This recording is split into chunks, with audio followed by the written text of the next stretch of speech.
Y'all didn't get it.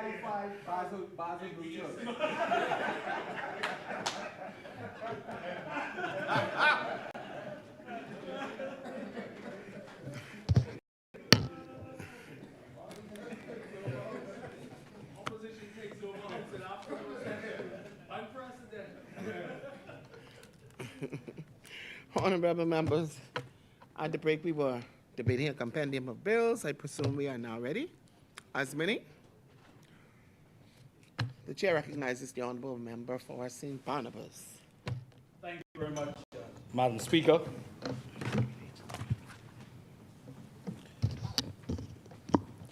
Madam Speaker,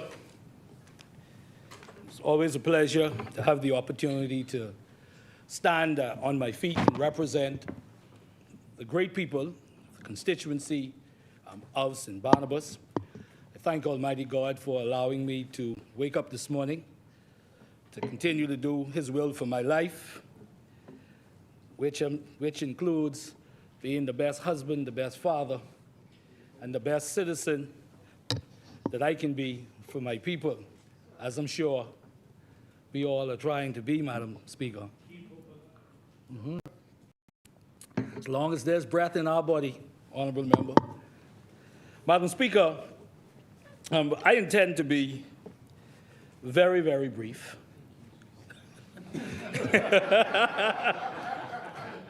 My father, my parents taught me at an early age is you got to know sometimes when to talk long, sometimes when to talk short, and sometimes when not to speak at all, Madam Speaker. As I hear my colleague, Kenny Rogers put it another way, you got to know when to hold them, and know when to fool them, and know when to walk away, and know when to run. Of course, no doubt, no doubt. Are we in charge today?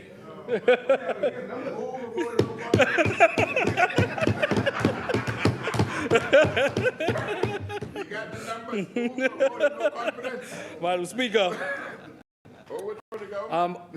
up front, let me express. Now wait.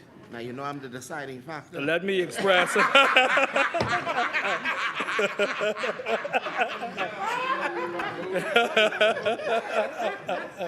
Madam Speaker, let me state up front my support for these important amendments that intends to bolster our financial services sector. Madam Speaker, we know how important that sector is to the economy of the Commonwealth of the Bahamas, and definitely a benefit to the Bahamian people.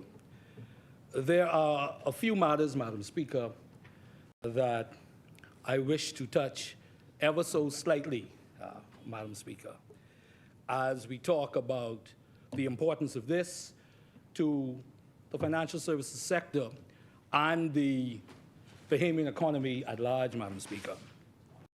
Madam Speaker, it is clear to the Bahamian people that this government lacks the creativity and ingenuity, Madam Speaker, as it relates to the economy of the Commonwealth of the Bahamas, and that they've anchored their economic policy on one filled with taxes and increase in fees to the Bahamian people, Madam Speaker.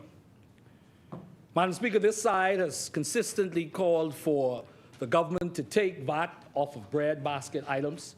We saw very recently that consumer prices continue to increase, yet the government has not shown any thought and real concern to take VAT off of bread basket items, Madam Speaker. And Madam Speaker, history will show that this has been the second time that the government, this PLP government, has put taxes on bread basket items. They did it in 2015, and they did it again in 2021. And Madam Speaker, as we prepare for the upcoming budget debate, This is one that myself and I'm sure the leader of the opposition and the other members will continue to talk about on behalf of the Bahamian people who continue to hurt as this government continues to show their inability to develop a strong, vibrant economy that benefits the small man, the working class Bahamians in our country. And what it continues to show, Madam Speaker, that the government does not have any real ideas as it relates to truly creating economic empowerment in the Commonwealth of the Bahamas, and that it is limited to taxes and increase in fees on the Bahamian people, Madam Speaker. The Bahamian people continue to ask what tax or what increase is next from this government. And incidentally, Madam Speaker, you know, during the campaign, the last campaign, the government said, well, at that time when they were in opposition, that if you elected the Free National Movement, it is likely that taxes will go up. That was part of their campaign, that if you elect the Free National Movement, your taxes will go up. Very ironic, as they say, Madam Speaker, because it's been this government that has increased the tax burden on the backs of the Bahamian people. And the Bahamian people, they aren't fooled. And if this government continues to sleep on the Bahamian people, beware. As Mama used to say, every shut eye is sleep.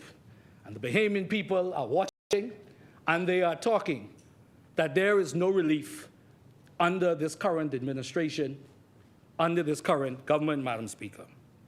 Madam Speaker, I would have spoken last week about another decision by the government that is quite disheartening and just very, very short-sighted and heartless. Not what the opposition says, but what persons are saying out in Bahamian society, particularly those directly impacted, and I'm talking about the members of the security branches of our country, Madam Speaker. This decision to cut the insurance benefits of future enlisting officers in our security branches. It is something that is not sitting well with the security branches. As we say, these persons who give their lives to the protection of the people of the Commonwealth of the Bahamas, who their families serve along with them. And every day since this decision has been made, and I'm sure it's happened to a number of members here, including members of the government, police officers, correctional services officers, members of the Royal Bahamas Defense Force have walked up and said they feel betrayed that this government would treat them this way. They talk about the great imbalance this will cause in the ranks, in the very security branches. One officer explained it this way, Madam Speaker. One officer explained it this way. So, Mr. Cartwright, can you imagine a year from now, 5 years from now, that my comrade and I are headed to use his words, to a situation that puts his life in jeopardy, by extension, makes their families very vulnerable. And my fellow officer says to me, well, you straight, your family straight. They taken care of, but my family ain't straight. See the problem that causes? That create that imbalance, in that case, in the Royal Bahamas Police Force. These men and women that give their lives and their families, but yet the government, by its decision, are saying to the security branches that, you know, we don't care about you that much. We are now going to take away a benefit that the organization has benefited from. And I've heard the government talk about, well, that ain't the set who they're now. We're talking about the set July 1st, that will enlist after July 1st. And the honorable member from Freetown stood on his feet, and he talked about affordability. But also, as this officer said, and while they are doing their jobs, they are they are voters too, and they watch the other issues. And they talk about how the government can spend $70 million on consultants, but yet, when it comes to the affordability issue, you deprive police officers, defense force officers, officers at the correctional services department. It is wrong, Madam Speaker. And we encourage the government to reconsider its policy position, to reevaluate, because the men and women of the Royal Bahamas Police Force, the men and women of the Royal Bahamas Defense Force, the men and women, Madam Speaker, who are at our prisons to this day, are now wondering what kind of government does this to their bold and their brave and their courageous, some of their greatest sons and greatest daughters, Madam Speaker. And I'm sure there are members of the government who, well, all of us have family members in all of those security branches. Some members of the government were, in fact, members of the security branches and know the impact that this is going to have on their lives and the integrity. And when I talk about the integrity of the organization, how the security branches and these organizations, how they work, and the morale, and those things, just like this policy that is going to impact, by virtue of what has been shared to me, and I'm sure many others, how it impacts the morale of these organizations, the morale of these officers. And the good thing is, as good soldiers as they are, they are going to be very careful of where they express this. But the truth is, they pull you on the side and they tell you exactly how they feel about this. And as we know, there are many ways to show and express how you feel about what a government is doing.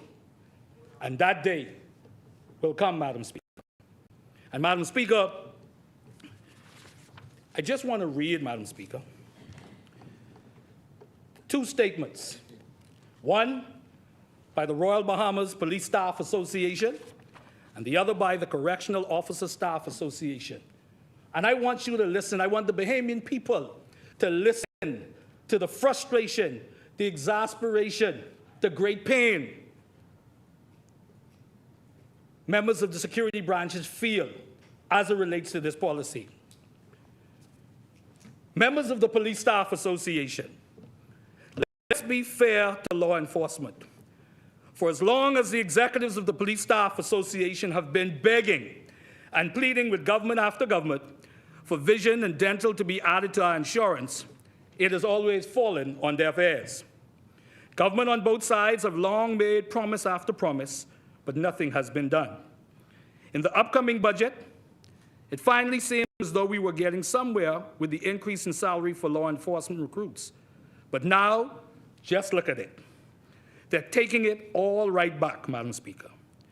Many cannot afford to pay for family, to pay for dependents' insurance coverage. Where is the incentive? Instead of adding, they take away. Just look at what's going on around the Commonwealth of the Bahamas. While it is amazing, it is an amazing accomplishment, and not to minimize it, but this 50th anniversary of independence celebration and the millions upon millions of dollars that is being wasted has to be recouped from somewhere. The first place they look to do so, as usual, is at the men and women that are depended on for the protection of the country, law enforcement. The average law enforcement officer serves his country for 30 to 40 years and sometimes beyond. Whenever that officer retires, they have to pay out of pocket to remain insured. The Police Staff Association has presented governments past and present with an insurance proposal that would have saved them over $25 million a year, that would have given greater incentive to law enforcement.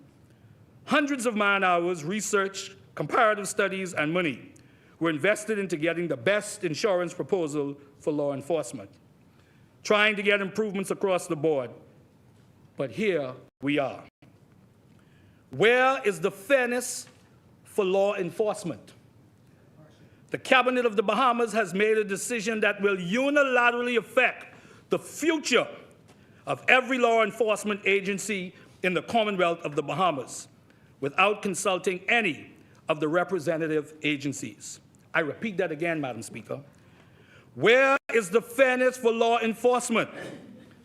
The Cabinet of the Bahamas, this cabinet, this government, has made a decision that will unilaterally affect the future of every law enforcement agency in the Commonwealth of the Bahamas without consulting any of the representative agencies.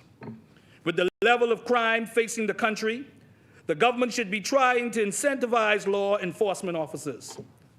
But instead, they begin stripping away the few benefits that we do have. Selflessness. So these are officers who are enlisted. And the government thought that the set who are enlisted ain't gonna make no noise because they straight.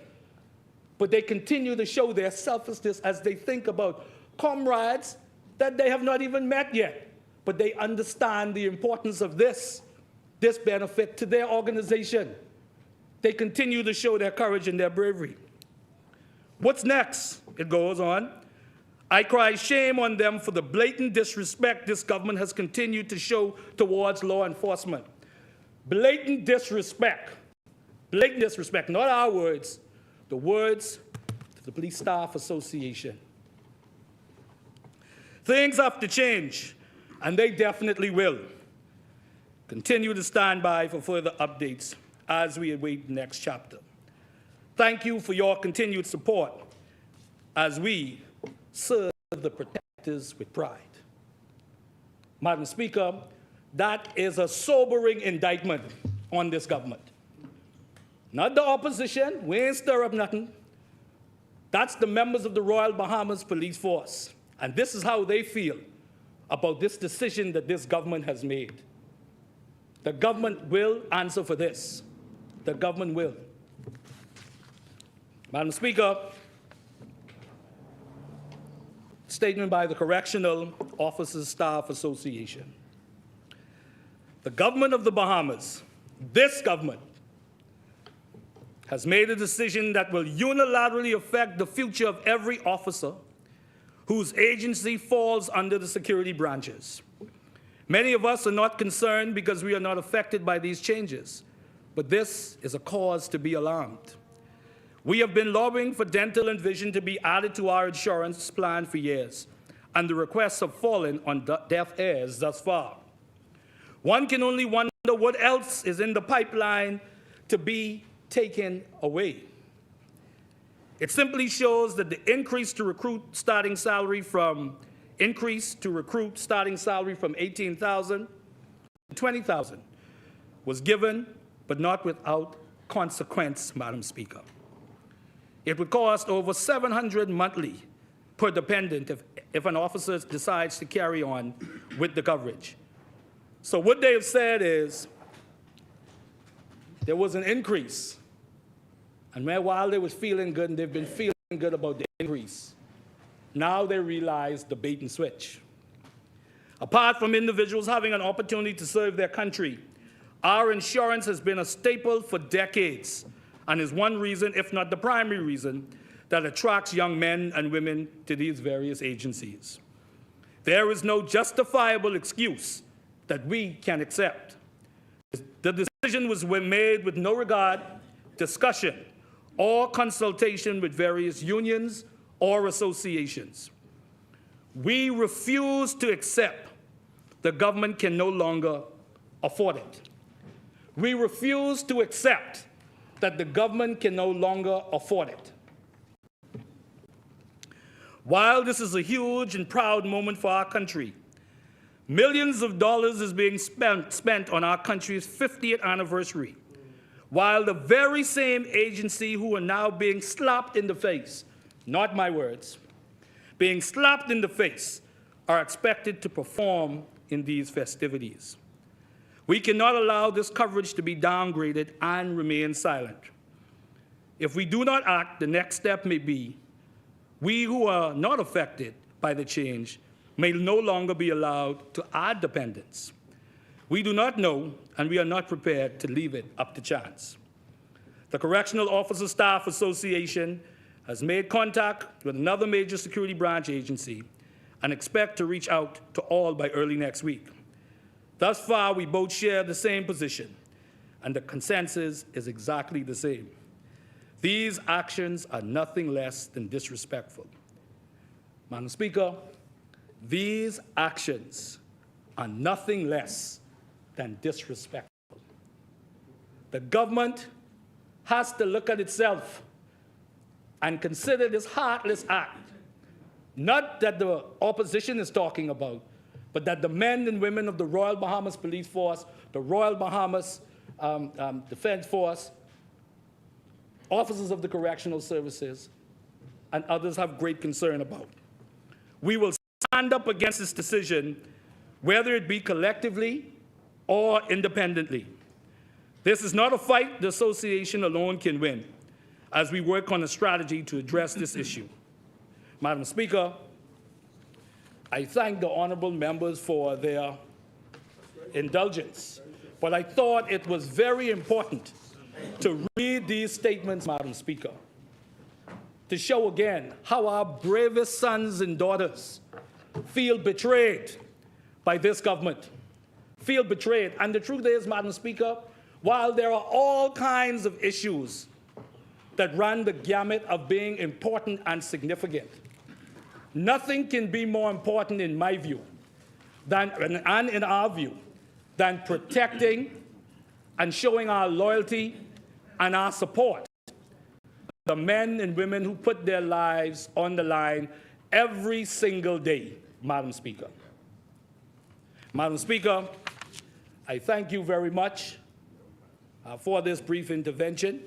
I pray that, Madam Speaker, that the government reconsiders its position, and I want the members of the Royal Bahamas Police Force, members of the Royal Bahamas Defense Force, and other security branch members to know that the opposition, led by the Honorable Michael Pintard, supports them. We believe that this position is heartless. We believe that it is disrespectful, and we believe that it is a slap in the face of the men and women that give their lives every day. Our families, our mothers, our sons, our uncles, our aunts. These people aren't foreign to us. These are people we see every day, that we are glad when we hear their voice, because we know that despite their duty, their selfless duty, that they were not affected today by some perilous situation, Madam Speaker. Madam Speaker, I thank you very much, and God bless the Commonwealth of the Bahamas.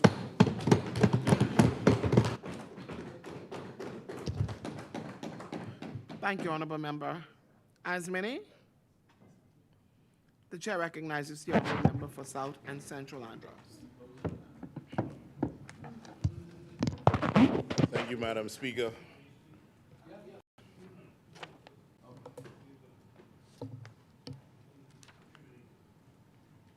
Go ahead. Okay. Good afternoon, Madam Speaker. Standing representing the great people of Mangrove Key, Central and South Andros, as we move to the debate on the amendments to these bills. I wish to also join at this time, Madam Speaker, my colleagues, to offer condolences to the member of Garden Hills, Mr. Mario Boleg, and his family on the passing of his brother. I wish, Madam Speaker, to highlight the 50th On Bay Festival next week that celebrates our culture and heritage as a nation. Madam Speaker, they may not have the crab run, but just after that festival being held next week, Monday, we have one of the best festivals and sloop sailing races starting Friday. Madam Speaker, in South Andros next weekend, we have the homecoming and regatta. And I want to invite persons for the weekend and also to a welcome party on that Friday. And anybody from the opposition side who wants to go to South Andros with me, inviting them this time to make sure that people are there to welcome them. they're a special guest of mine. Madam Speaker, I now turn to the bills, as everybody is eagerly awaiting, as we heard from the Deputy Leader, my good member for St. Barnabas, who didn't go deep into the bills but only mentioned the names. The International Business Companies Act is the most common means of conducting offshore business activities in the Bahamas.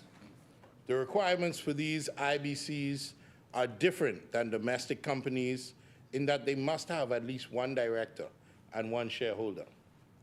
Permission from the central bank is required if an IBC intends to do any business with Bahamian residents. The goal of the Bahamas International Business Companies Act is to provide for a person or a group of persons the ability to do through the vehicle of a corporate body the same things as a natural person. IBCs may rent office space in the Bahamas, use local professionals and registered agents, maintain Bahamian bank accounts, and own shares in other Bahamian companies. Madam Speaker, Bahamian law permits the formation of exempted limited partnerships, which are a type of limited liability company. The Exempted Limited Partnership Act sets forth the law on formation and operation of exempted limited partnerships, or ELPs. The ELP is a limited partnership consisting of one or more partners with limited liability and one or more partners with unlimited liability in relation to the debts of the partnership. A corporate body with or without limited liability or a partnership may be a general or limited partner in an ELP. An ELP allows for the skills of a general partner and the financial investment of a limited partner. At least one general partner must be a resident in the Bahamas, and any property owned in the name of the ELP is held by a general partner or held jointly by several partners in a trust.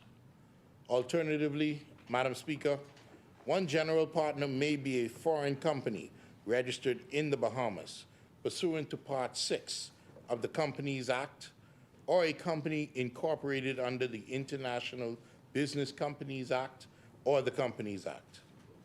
Our laws impose specific restrictions on how exempted limited partnerships engage in business.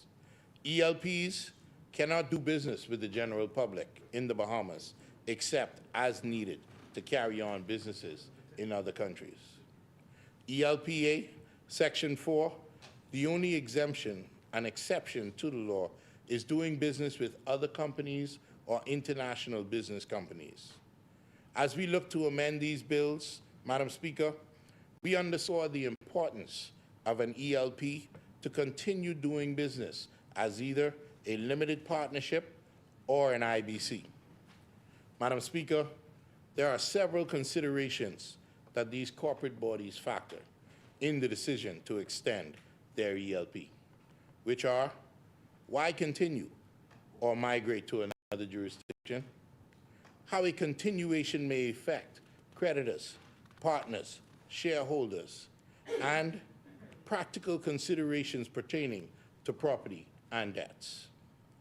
The Act, Madam Speaker, is clear as to the effect of conversion, and it is important to note that conversion does not relieve a converted entity from liabilities or obligations incurred preceding the conversion to an IBC Limited partnership, or, as I will briefly discuss, an investment condominium. Madam Speaker, this New Day government has also included a clause to allow for the conversion of an ELP to an ICON, or an investment condominium. For the benefit of my constituents, Madam Speaker, I wish to explain that an investment condominium is the contractual relationship between one or more participants who have pooled their assets for the purpose of operating as an investment fund as defined under the Investment Funds Act. The ICON possesses no distinct legal personality except for the purposes of the legislation. It is able to hold assets in his name, enter into agreements in his name, and sue or be sued in its name, Madam Speaker. The lack of legal personality is addressed by the appointment of an administrator that is empowered to transact in its name and represent and bind the icon. Madam Speaker, ELPs are usually recommended in family-owned businesses, estate planning and trusts, some professional businesses, and commercial real estate projects. However, the conversion of an ELP offers flexibility when undertaking a restructuring exercise, as the ELP will now have a separate and legal identity as either an IBC, an ICON, or a limited partnership in another jurisdiction. Madam Speaker, the amendments to these bills strengthen the legal framework of the existing bills. They also contribute to our country's reputation as a business-friendly jurisdiction with a well-developed services sector, which maintains our attractiveness for investments and business development. These amendments demonstrate our country's understanding of the regulatory environment and the needs of clients in the financial services sector. The success of our business and corporate sector relies on our ability to develop market-responsive and innovative products while safeguarding legal compliance.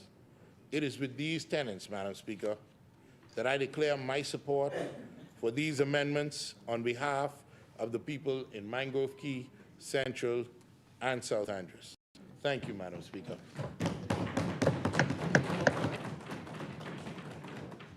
Thank you, Honorable Member. Asmini?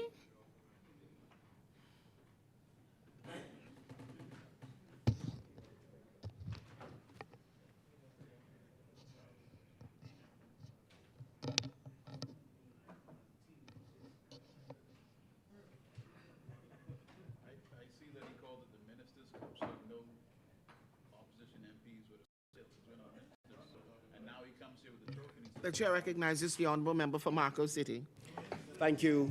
Thank you very much, Madam Speaker.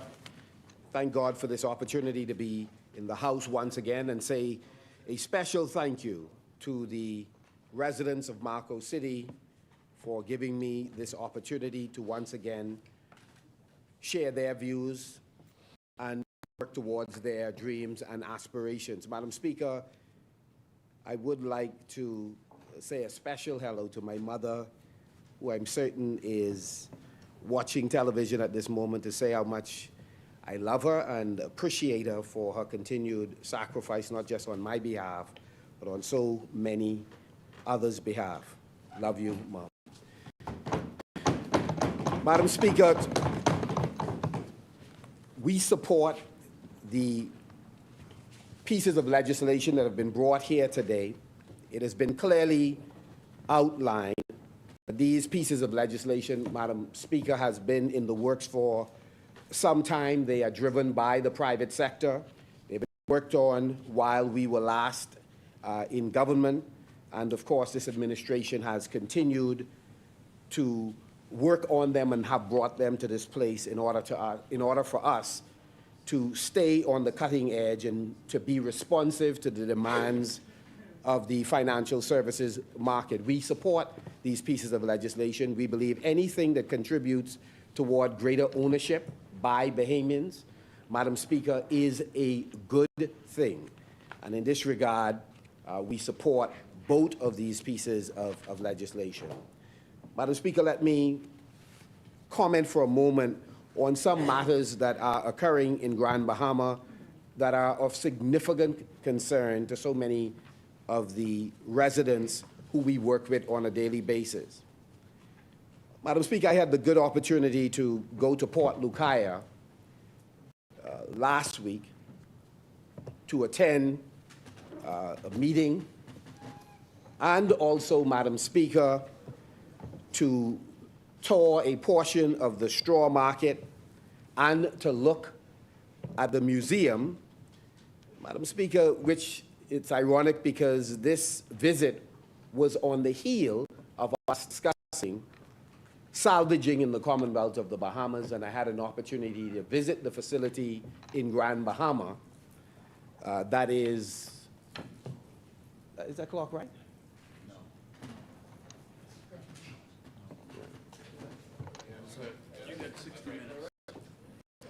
Thank you very much.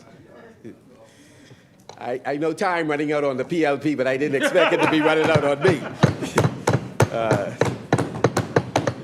So thank you for resetting the time. Thank you. Thank you very much. Thank you very much. We only deal with front and center, my brother. Madam Speaker, the member for St. Barnabas talked about the fact that the various associations relative to law enforcement considered what small increment was provided to them by this administration and later realized that this was a setup for a take-back. And it reminded me of a popular refrain at funerals, Madam Speaker, that I wish to paraphrase: the PLP give it, and the PLP take it away. Yes, sir.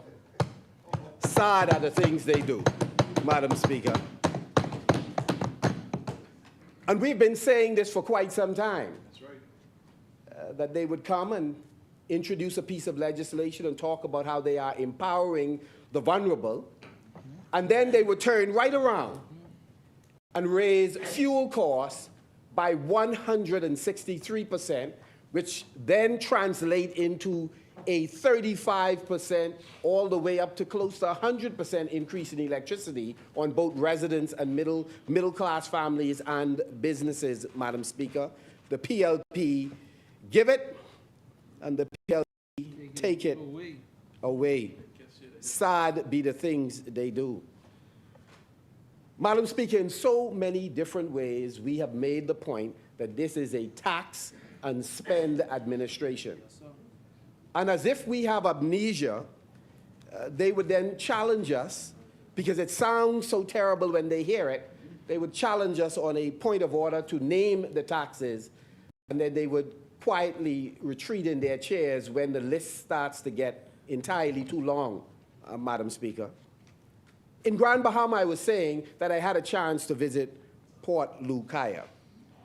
And Madam Speaker, in much the same way the vendors here in New Providence are concerned about not being advised properly and in a timely basis what will happen to them, for example, just in preparation for the opening of the port. Incidentally, this is the port that many of the ministers will attend. It's opening this week. The same port that they see as a complete strip away of the people's patrimony, but they're going to attend. And if one or two don't attend, their surrogates will be there to represent them. And so, Madam Speaker, another one of the members, the member for Centerville, Madam Speaker, made the point in the last sitting, Madam Speaker, that that they wonder about the value or the impact of those persons coming in on Bay Street. It went on to talk about the state of Bay Street, how bad it was, and in the state of disrepair, which we agree, Madam Speaker.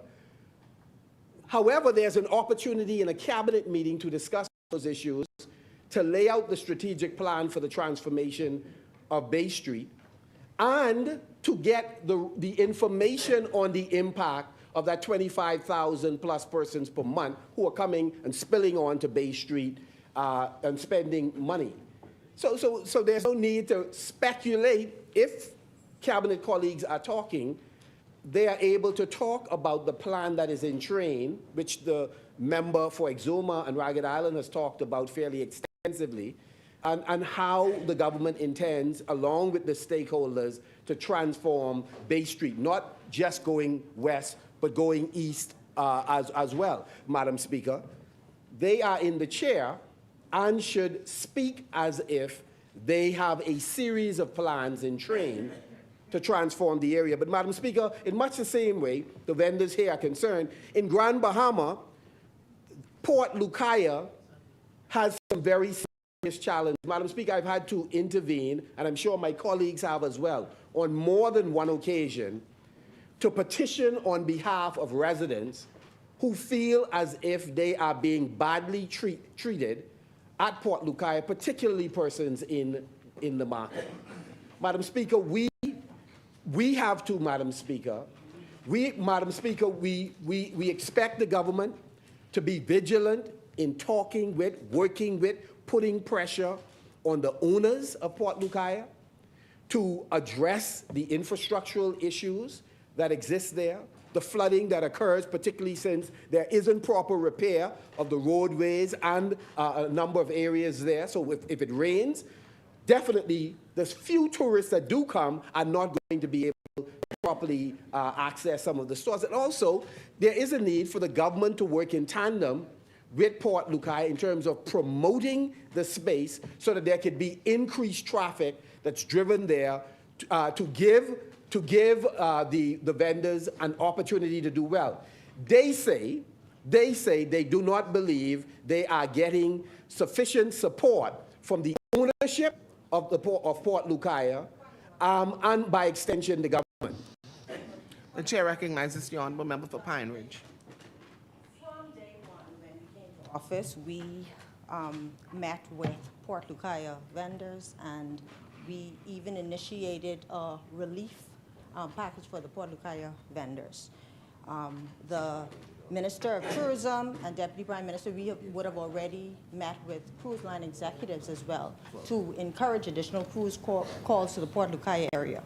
We have also done a series of entertainment in collaboration with Port Lucaya Marketplace, Ministry of Tourism, Ministry of Grandma, and Port Lucaya to bring more activity there in the Port Lucaya area. So we have been consistently engaged with the vendors in Port Lucaya Marketplace. So to say government needs to do more, we have been doing more. We have also been trying to get additional, like I said, cruise calls there. And so I would say that we have been fully engaged. Again, I agree there, the Port Lucaya Marketplace owners need to do more, but government have been doing our part. Madam Speaker, it would be wonderful if the minister would tell the vendors of what is being done, because again, Madam Speaker, just within the last 24 hours, a number of the vendors have certainly been speaking publicly about no, it has to be a point of order. I mean, I've heard the clarification, so I'm trying to respond. But if you have a point of order, I would yield. Yeah. So, well, again, Madam Speaker, in the last 24 hours, vendors have been indicating the tremendous challenges that they have. I walk through the market.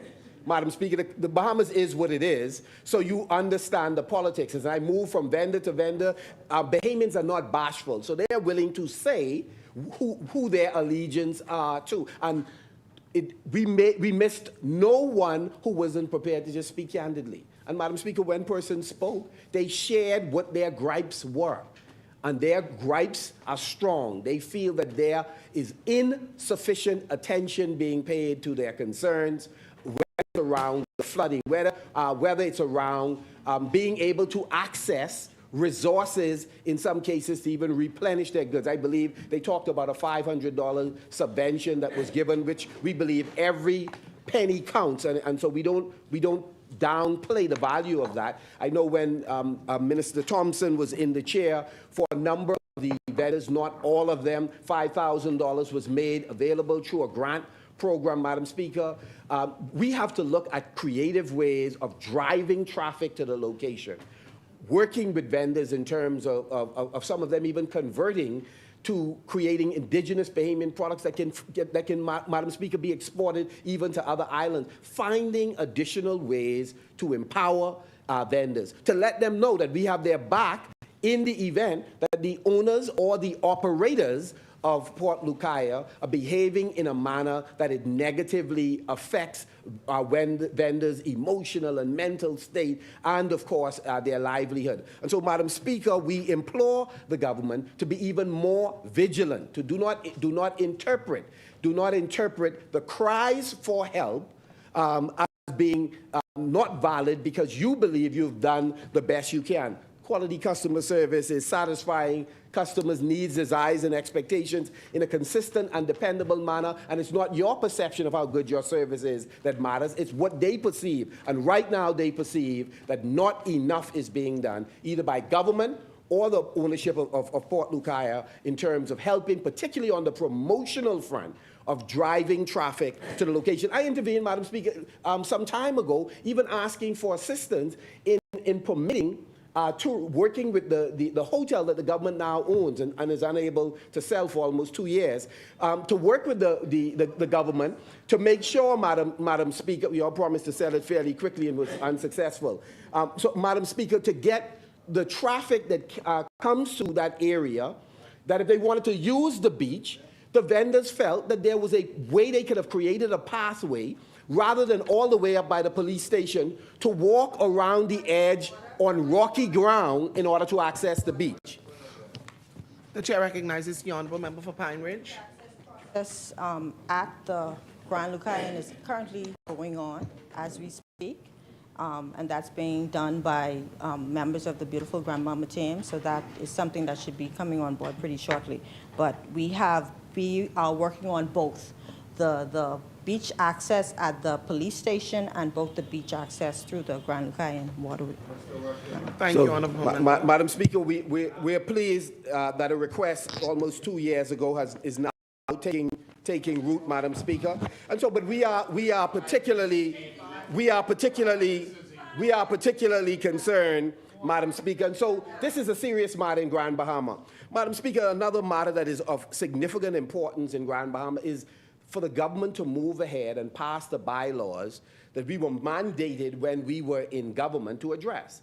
And the then Prime Minister made it a point that we had a subcommittee of cabinet that addressed the issue. The member for East Grand Bahama, myself, and others, and the member of Parliament then for Marathon spent a tremendous amount of time with an eminently qualified legal team, with officials and owners from the Grand Bahama Port Authority working on this matter. That is a matter that's important, Madam Speaker, not just for the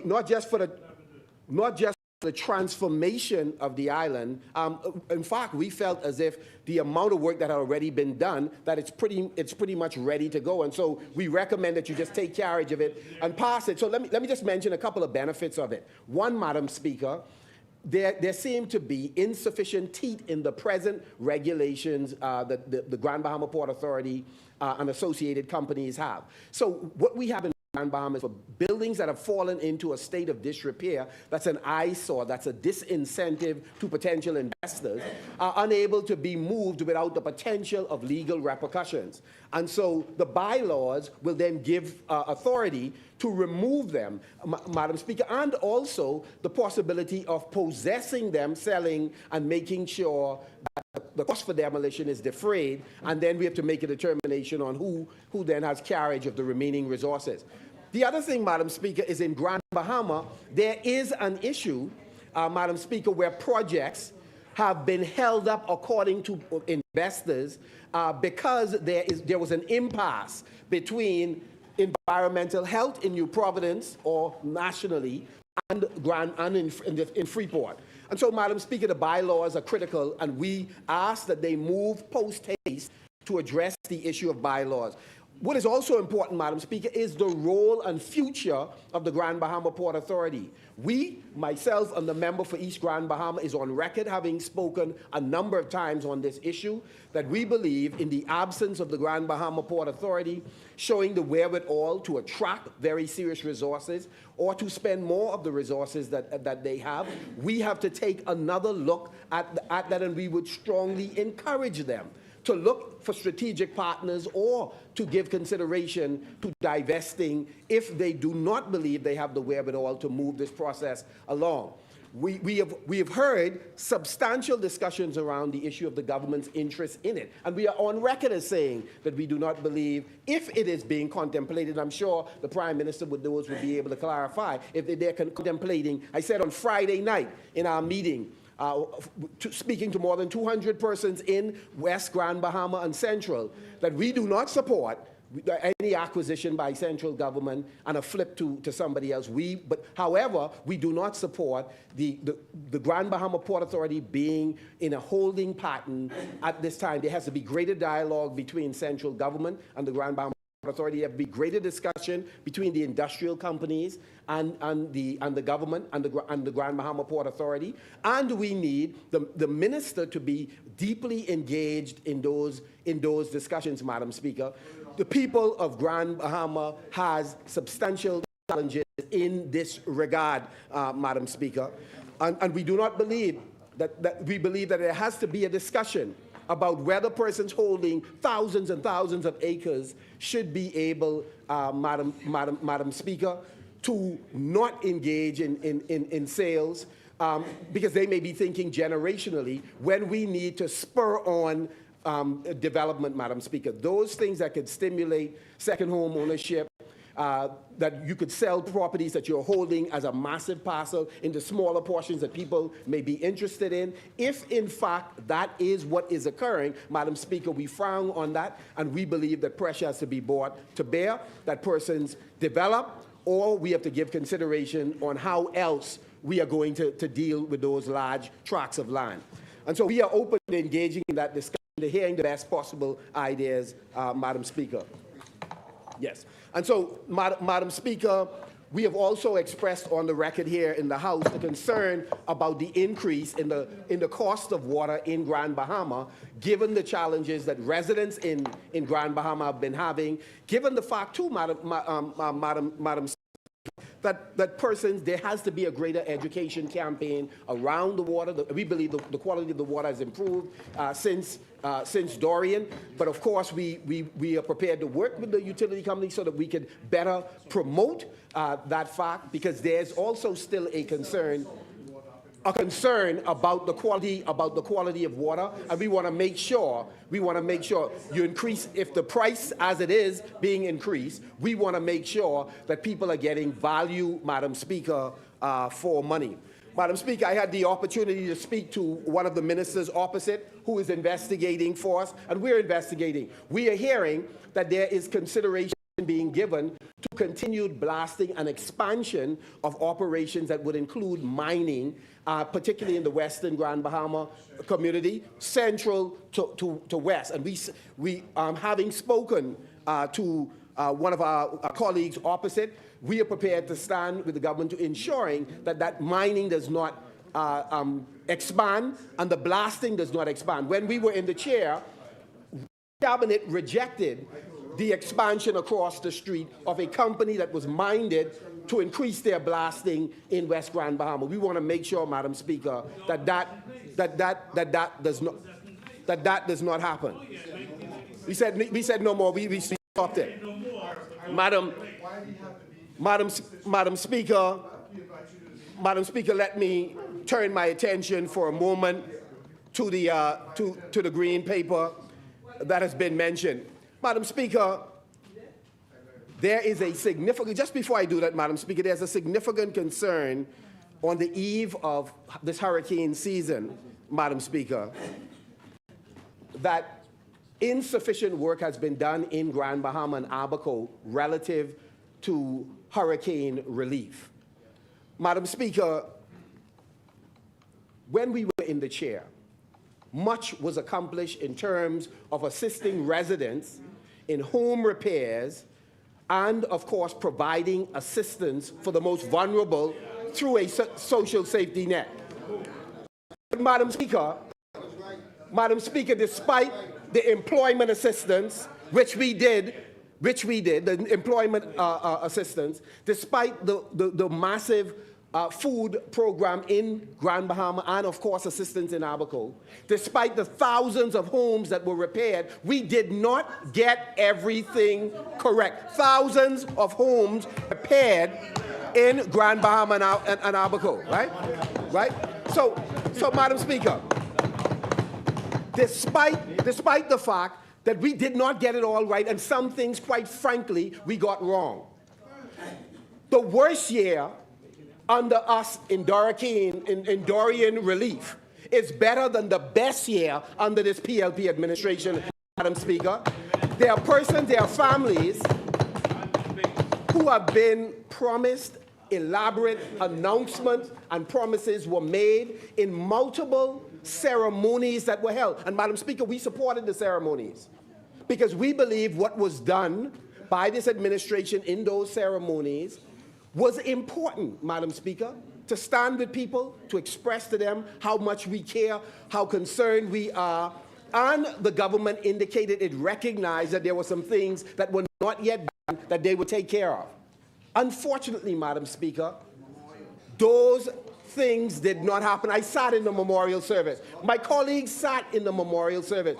Specific things were promised, inclusive of repairs, inclusive of construction of facilities, inclusive of making sure that hurricane shelters would be constructed. And, Madam Speaker, to date, there has been scarce physical, tangible manifestation of those promises, Madam Speaker. Ministry of Finance has to empower the DRA with concrete resources to make a difference, Madam Speaker. Madam Speaker, let me turn my attention, Madam Speaker, to the, clearly we are aware, Madam Speaker, that the government is having challenges, obviously, Madam Speaker, in getting the public, in getting rating agencies, in getting investors to fully appreciate two things, Madam Speaker, because some things don't jive, they just don't add up. The government continues to tell the public that they are ahead of revenue projections, that they've had a surplus, that the economy is doing well. Now, we believe that the economy has come roaring back since, Madam Speaker, since the pandemic has dissipated in a substantial way. Pent-up demand has, in fact, produced tremendous economic activity. But despite the revenue having apparently increased, what must happen since the deficit has widened is this government must have been increasing spending.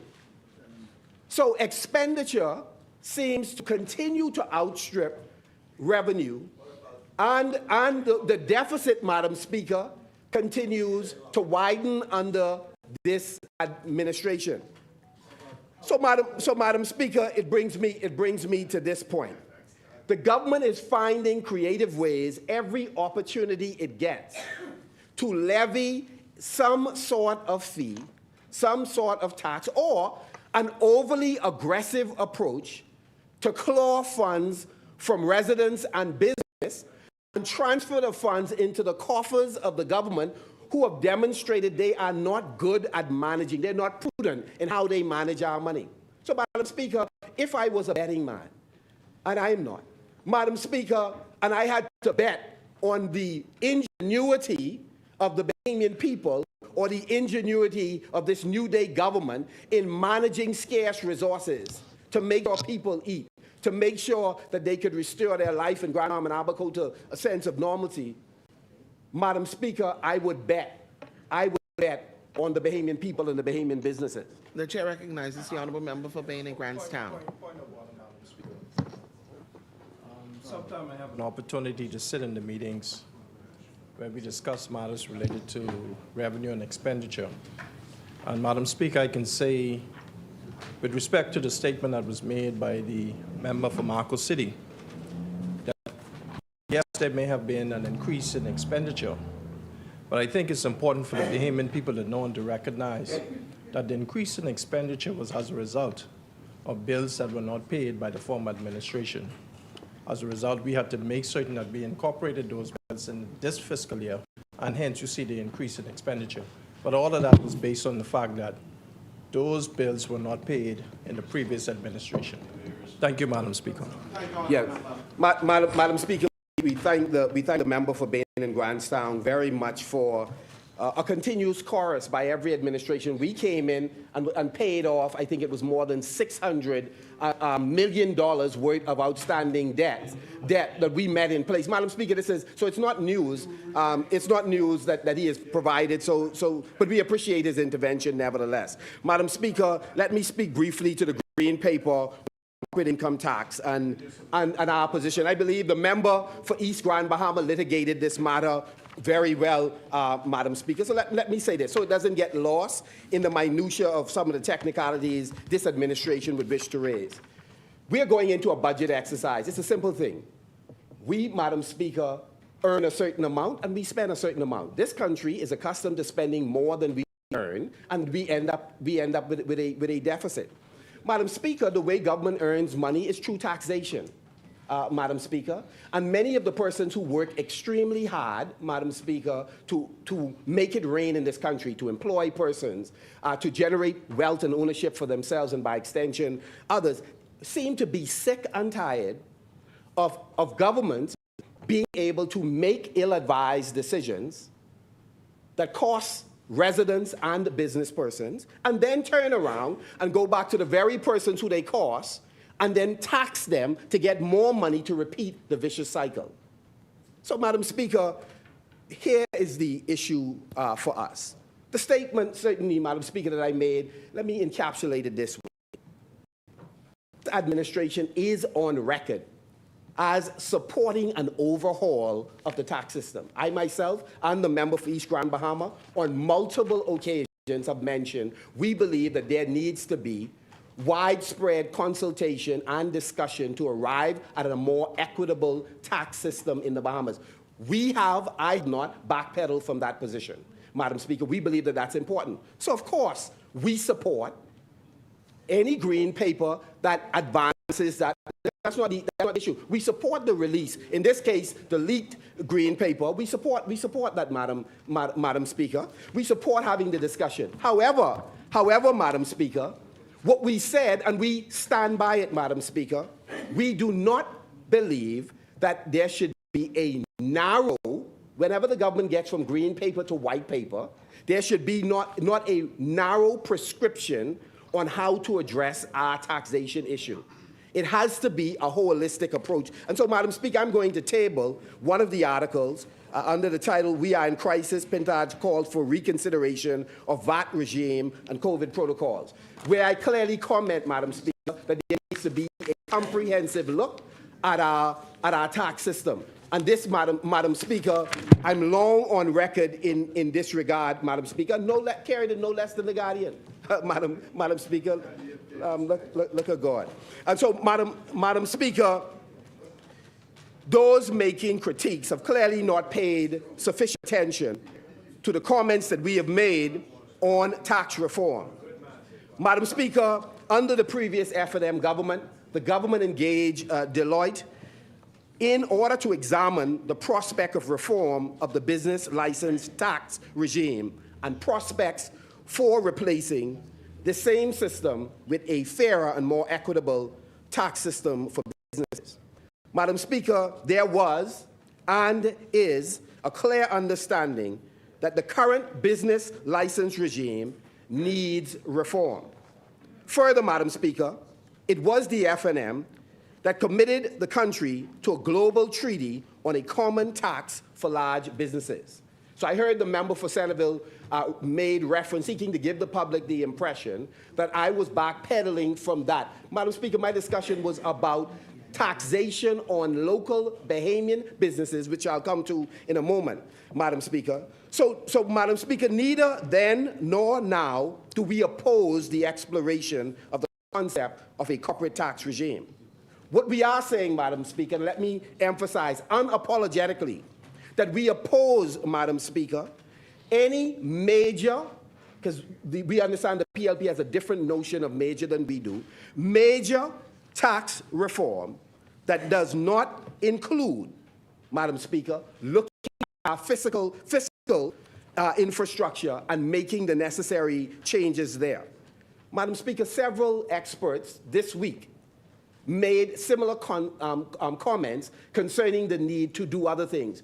The chamber talked about there has to be running concurrently with what is being discussed, the options being discussed in the green paper. There has to be an overhaul of the business license regime. And of course, one of the prominent members of BICA also weighed in on the need for comprehensive adjustments to be made in other areas alongside what is being proposed in the green paper. The green paper, Madam Speaker, sets out a key objective to raise, and this is the point that was raised by the member for East Grand Bahama as well. In the green paper, this government clearly signals that it intends to raise substantial new revenue, which means a part of the aim of this entire exercise, Madam Speaker, is for this government to extract more monies from businesses. Madam Speaker, we understand there's going to be a discussion. We know there will be quite a bit of debate, but we reserve the right as an opposition to weigh in early, to have discussion with different stakeholders, and to weigh in again on this issue. Nothing prevents us from doing so, Madam Speaker. So I'm not sure why his and their knickers would be in a bunch, Madam Speaker. And so, Madam Speaker, we want to be clear. We will not support any or expanded taxes on the Bahamian people unless this government is prepared to open the books and show us how they are spending money. I find it interesting in some of the critiques of what has been said already, Madam Speaker, that they would not focus on the fact that we are concerned that this administration, Madam Speaker, is not transparent, not accountable in many instances on how they are spending the people's money. Do you really want to continue putting more money in the hands of folks who don't feel they need to comply with the Procurement Act, who don't feel they need to disclose settlements, Madam Speaker, that they are engaging in, who don't feel, Madam Speaker, that they have an obligation, Madam Speaker, to explain when they single source contracts as opposed to put the contracts out to bid, Madam Speaker. And so, Madam Speaker, our concern is that this government, while we engage in discussions with them, we must put pressure to make sure that they become compliant with the legislation that has been passed. It has already been litigated, Madam Speaker, that the Procurement Act, they've been in violation of that, and even when they amended it, they sought to gut the Procurement Act. They sought to weaken the Public Financial Management Act. Madam Speaker, they have been so disrespectful that they are not prepared to answer questions through the PAC. So you have the executive seeking to dictate to the legislature so that the legislature cannot discover how the money we have approved in this place are being spent by various ministries. And so, Madam Speaker, we support ongoing discussions to reform our overall tax system, but we will not be quiet on the subject, on this government being more transparent, more accountable, open to sharing information about how they are spending, Madam Speaker, the people's money. And so, Madam Speaker, as I take my seat, I close by saying we intend, in a more fulsome way, to release a comprehensive response to this green paper, but to make the point that while we are open to a discussion about corporate minimum tax, Madam Speaker, what we are not prepared to do, Madam Speaker, is give this government a blank check. They do not do well, Madam Speaker, with checks in their possession. This may be precisely why Central Bank believes we need to go digitally. Madam Speaker, The chair recognizes the honourable member for Caroline and Ramkins. What blank check? Did we ask for any blank check? Did we ask you for any blank check? We don't want any check from you. What we wish you to do, right, be responsible and respond to the green paper, putting in your suggestions, pointing out pitfalls that you think may be there. That's why the document is out. So you don't have to grandstand and try to and take it as a debate. We're not debating the paper. The paper is out there for you to provide your comments as the document requires. It is consultative. So you don't have to come in here and talk about giving the PLP a blank check or giving this government a blank check. That's not the issue. We want you to be responsible and provide your responsible comments on what you said we need to be, a new tax regime, or the tax regime needs to be reformed. Tell us how you wish to see it done, and we'll take that into account. Now, Thank you very much, Member for it. Kent Island, Thank you, Rumkey, Honourable Member. and St. Salvador. Madam Speaker, Madam Speaker, just for, with your indulgence, for just 2 more minutes just to wrap up, Madam Speaker. Madam Speaker, Madam Speaker, a blank check. Madam Speaker, a blank check. Yes, Madam Speaker, a blank check is the equivalent of extracting more resources from the Bahamian people and putting it in the hands of an administration that has clearly demonstrated they do not intend to exercise good fiscal discipline in how they expend our monies. Madam Speaker, I close only by encouraging the Prime Minister and colleagues to meet. I was advised, Madam Speaker, by some members of the petroleum dealers that they've been waiting now for roughly 7 weeks. That proposals have been exchanged between the government and the dealers. They are simply waiting, unless something has happened over the course of the last few hours, Madam Speaker, and I trust maybe today they were able to solve the problem, that the government ought to meet with them. Apparently there is a tentative agreement on the table so that we are able to get past this impasse. And Madam Speaker, a final note on consultation. It is wonderful that we have a green paper.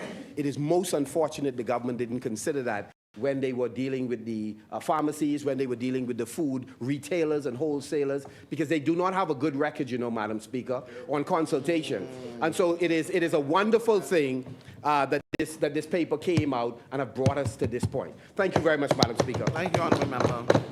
As many, the Chair recognizes the Honourable Member for Engliston. Thank you very much, Madam Speaker. Madam Speaker, it's my honor and privilege to rise on behalf of the people of Engliston. Who getting the nomination? Which one?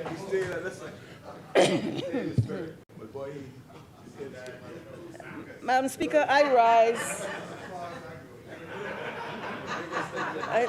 Fox Hill is going out with a bang.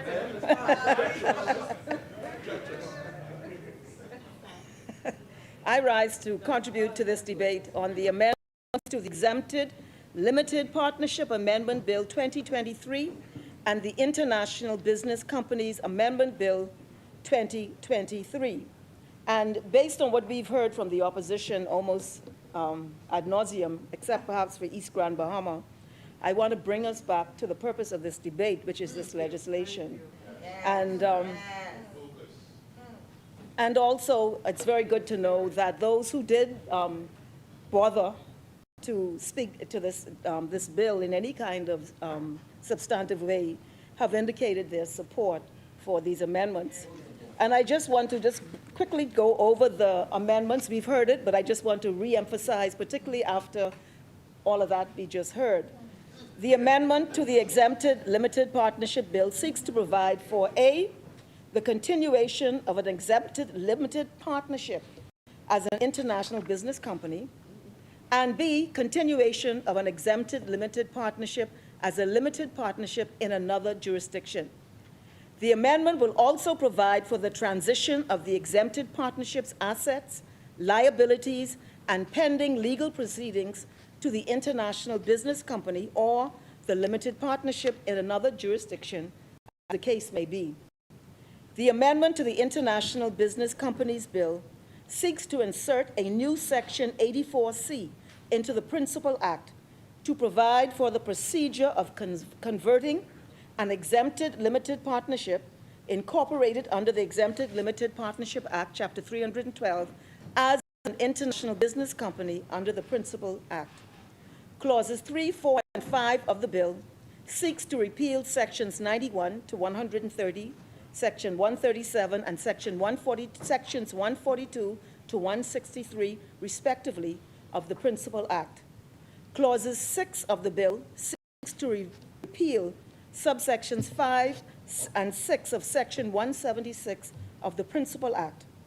Subsections 5 and 6 provide that the minister may, by order, amend the first schedule to the Principal Act, and that a resolution of the House of Assembly is required to effect those changes by the minister.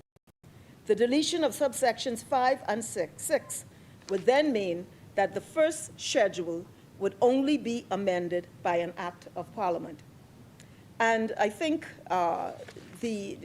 these amendments, Madam Speaker, are focusing on the financial services sector in this country, which is one of the major pillars of our economy. And so it is very critical that we ensure that this sector remains competitive in a very complex environment and challenging environment. And we would have seen that with the blacklistings and all of the challenges that are encountered in our practices and our legislation, et cetera, as it relates to external states. And to a large extent, the waters are very turbulent. And so this legislation is being put in place to create an amenable environment for the dynamics of international corporate business in this, and in this sector, Madam Speaker.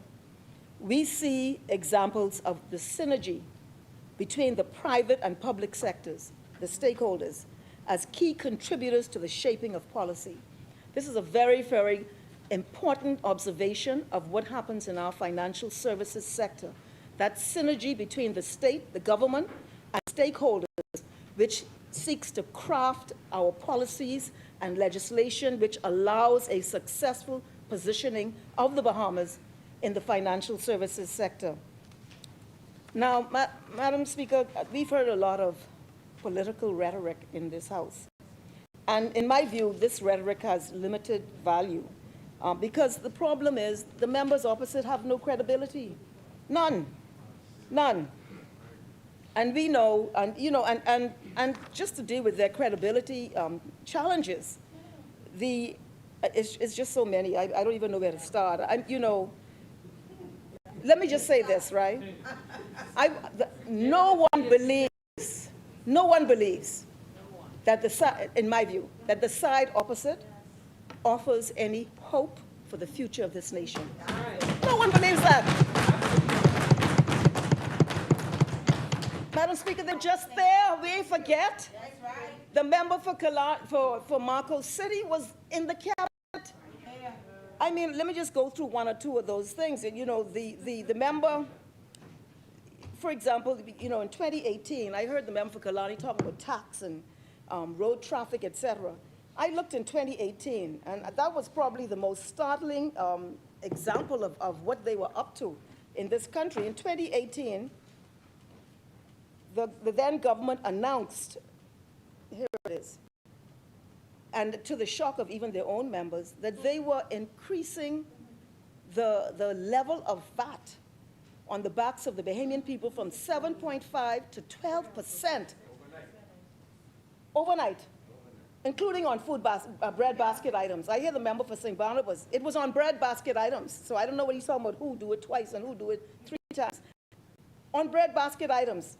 Additionally, in that particular budget, there are taxes or increase in fees in road traffic matters. And so, I don't know what point is being made when you yourself did these things. This administration reduced VAT to 10%.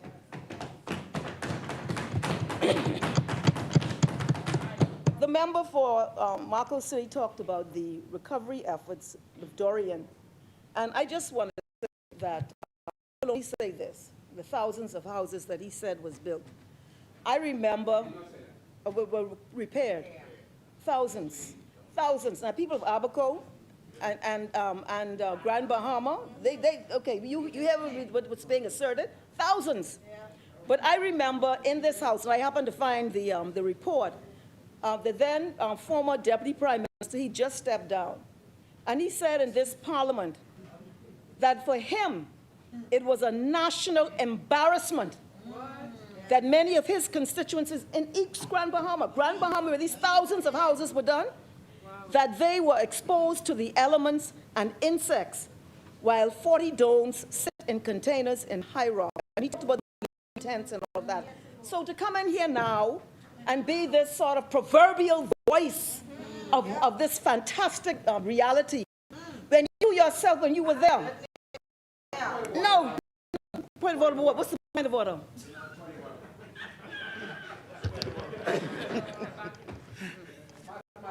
The chair recognizes the honorable member for Very much, Madam Speaker, and thanks to the member of Angliston for so graciously yielding. Madam Speaker, we believe, and the member is going to seek to get the report just so we can lay it for you.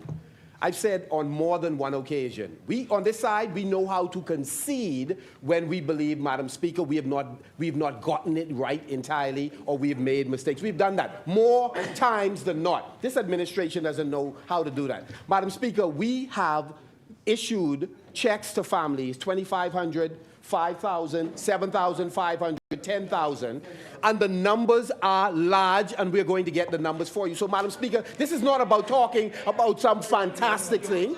The work was undone. The work was undone. What I did say, and I'll take my seat, what I did say is that under the worst period of our recovery effort, it is better than the last 2 years. That's the point that I made. That's the point that I made. No, we didn't get it all right, but you definitely ain't getting it right. You're not getting it right. Calm down, calm down. Let me just say, right, I know what you say, but this is what the member of parliament, then member of parliament for East Grand Bahama said. He said that 20 containers, these were donated. You didn't even have to build, repair nothing. 20 containers, home donated by MSC Foundation. He said that they're damaged and strewn around Sweeting's Key, and is nothing less than what I call a national embarrassment. I'm sorry, I call it like it is. This is the report speaks to this. And he goes on, he says that they were intended to provide immediate relief to remain in trailers on the High Rock Community Park. So anyway, the bottom line is you weren't even required to make a repair. You just had to move the domes from one place to another, and that did not happen. So I hear the claim of thousands of homes repaired, but the people of those communities are the judges. They are the judges.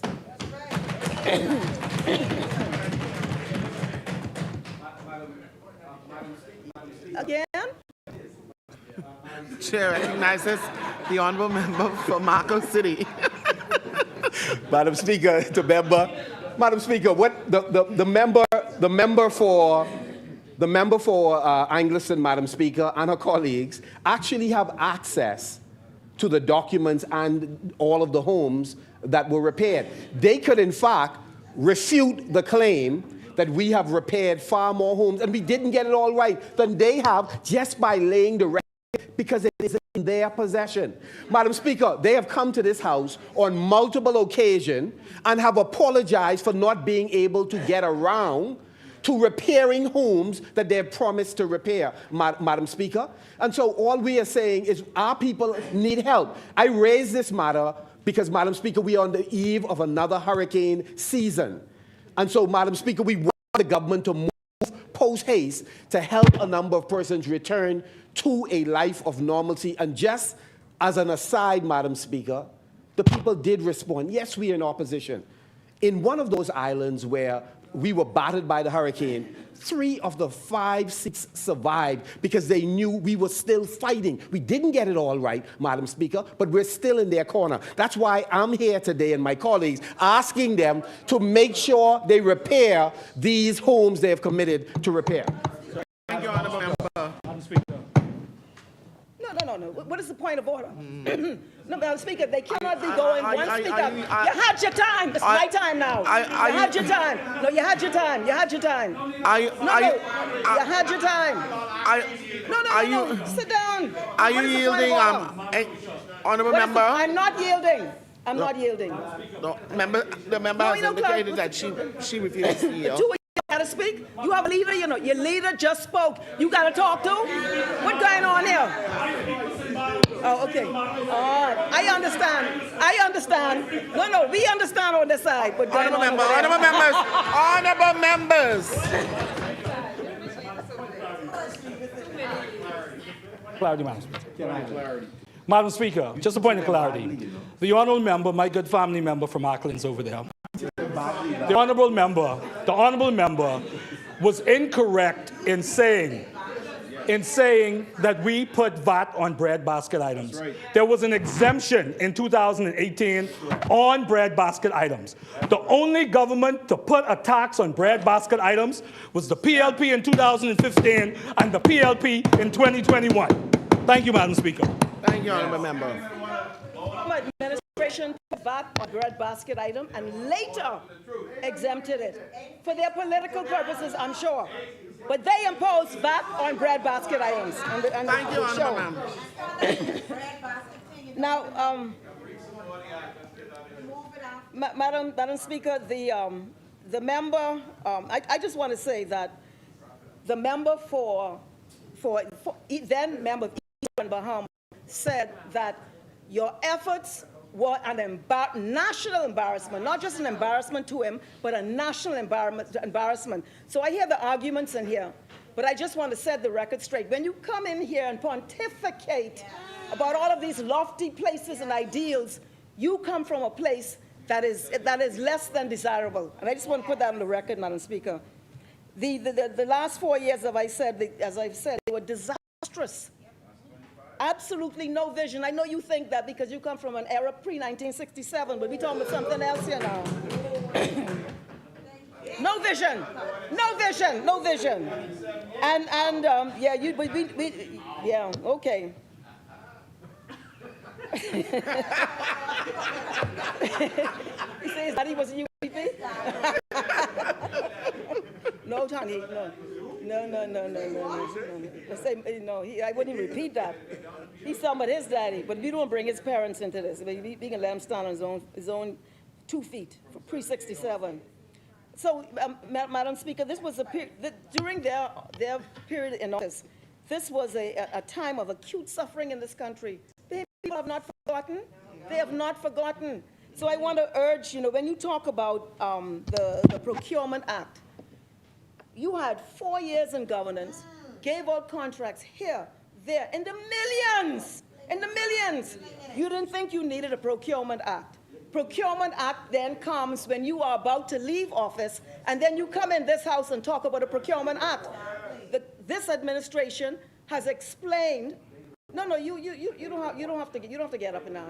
This is not about you. This is Anglican now. No disrespect to you now.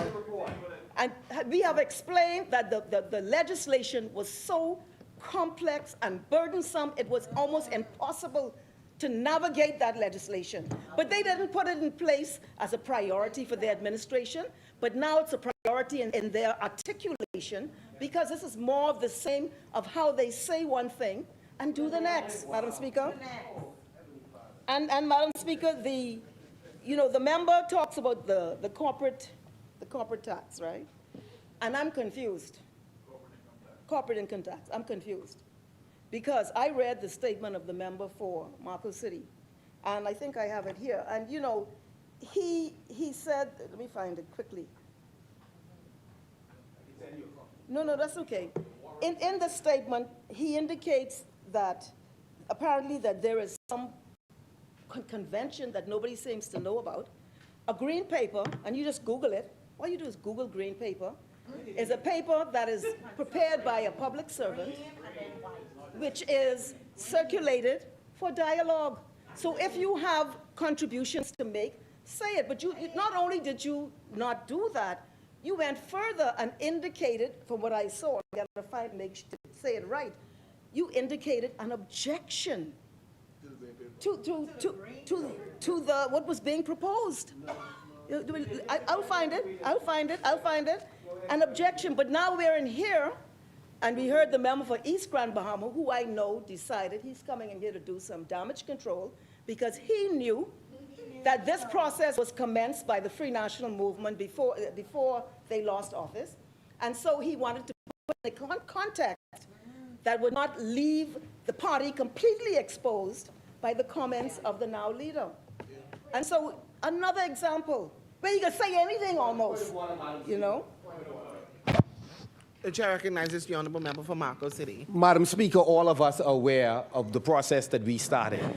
And so we don't run from that. And the member just clarified in his comments that when you look at Pillar 1, that is something we signed on to.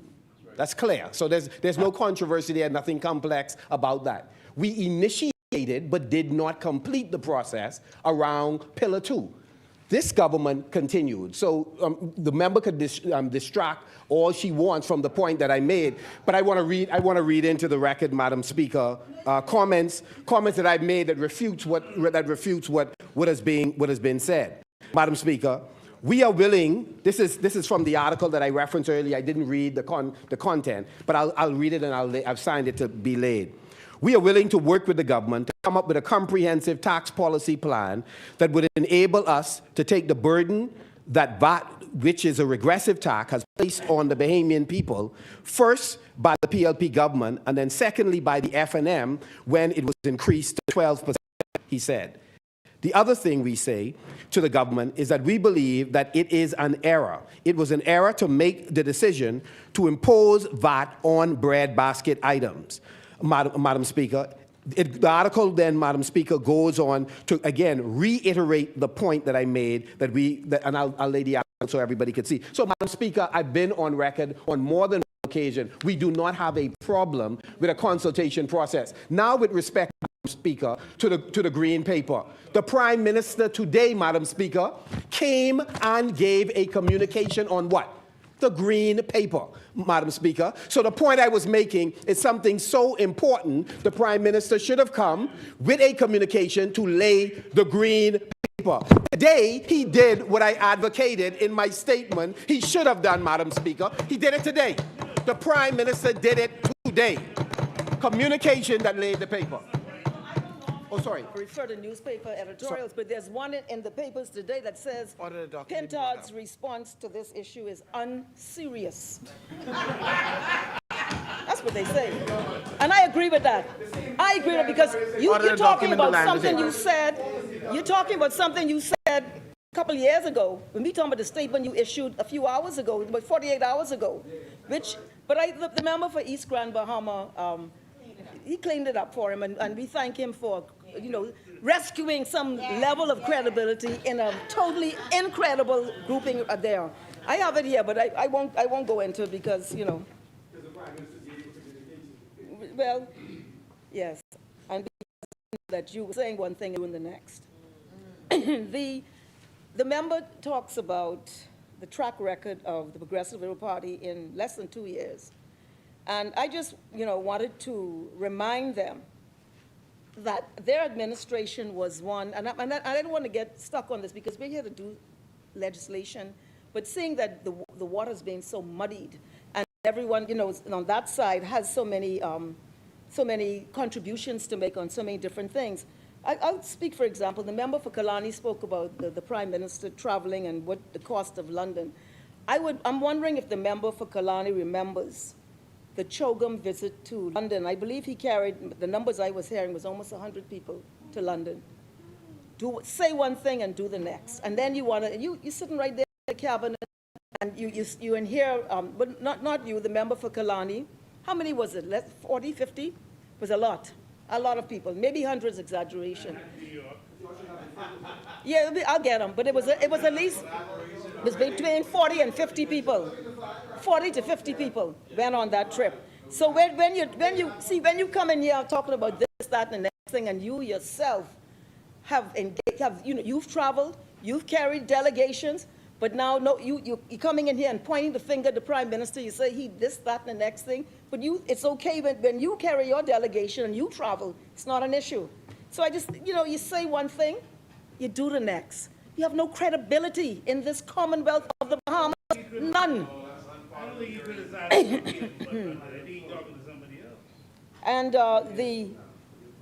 And we know that the administration, your administration, was almost notorious for the breaks given for the wealthy in this country. And, you know, and you talk about accounting and not giving us anything until we open the books and all this. You know, I just went to East Grand Bahama. I went to look at McLeanstown, all age. And on my way there, I saw the area that you were planning to put that oil refinery or whatever it was, now the infamous Oban. And it involved hundreds of acres of crown land, which was bad enough. And we never understood why you all thought that made sense in this country. And the federal thing, because the Bahamian people and people of Grand Bahama were outraged. But when I looked at the area itself, it is an area of a national preserve, eco-sensitive, that this administration thought it made sense to put an oil refinery in that most sensitive place in this country. I only raise that to say that, and we could go on and on with the numerous instances where you changed the law for the oil companies for export, and on, that you changed the law because Alifaki wrote a letter. We can go on and on and on and on. It's not necessary. The point I want to make, Madam Speaker, is a simple one. We are here to debate some legislation to support a critical pillar in our national economy. That's what we're here for. We've heard instead a lot of politics, a lot of rhetoric, I would call it. And the truth is, when you dig beneath it, the critics have no credibility in this matter, no credibility. And so, you know, I just want to urge them, we do have an account, and the account is of your stewardship in this nation. No, the Bahamian people know it. That's why the Bahamian people they brought it and they lay it, and that's why you are where you are today. You know, and I would just end by saying that it wasn't until we were about to go to elections that we learned that the Free National Movement government had planned to give away, why I say give away, our cultural assets, the forts and all of these historic monuments. Give away historical monuments to political cronies. When you look to see who it was they were doing business with, was the chairman of the party, not chairman, the chairman? Yeah, the chairman, and also the party, the campaign coordinator. Yeah. I mean, you know, Madam Speaker, now hold on now, Madam Speaker. You think they can come in here and talk about integrity and transparency? And you know, they didn't announce it, you know. It came out in a question during the budget. They had in the plans, they had the documents, and they were ready to go to give away our cultural assets that belong to the Bahamian people, to their political cronies. So, you know, and I'll stop there for now. And I just wanted to say that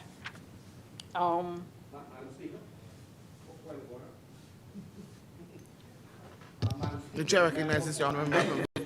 Did that the previous government gave away cultural assets to, sorry? No, please, you could just stand up and say it on the record. I just want to, if you can. No, I'm being advised by the minister responsible for antiquities, museums, and monuments that you, in fact, did it. That you gave away. Okay. So, Madam Speaker, the member has said that the former government gave away the cultural assets. Right. Madam Speaker, we just asked that you request of the member to lay those documents so that the rest of us could be apprised of that decision. Madam Speaker, or they can withdraw the statement until such time.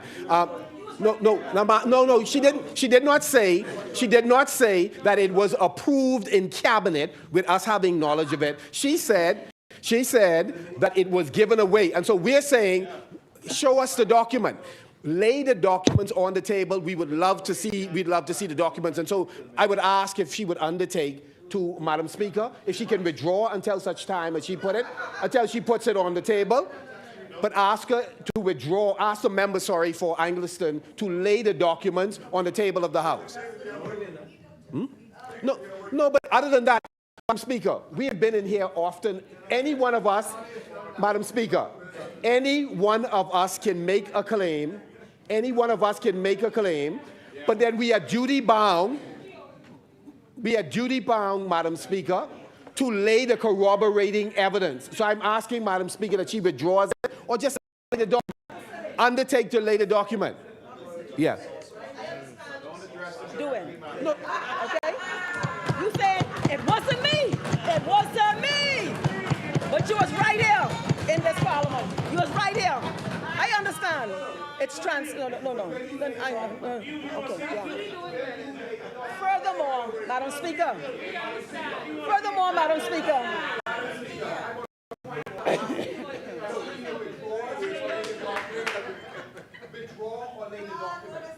Madam Speaker, you know what is so ironic?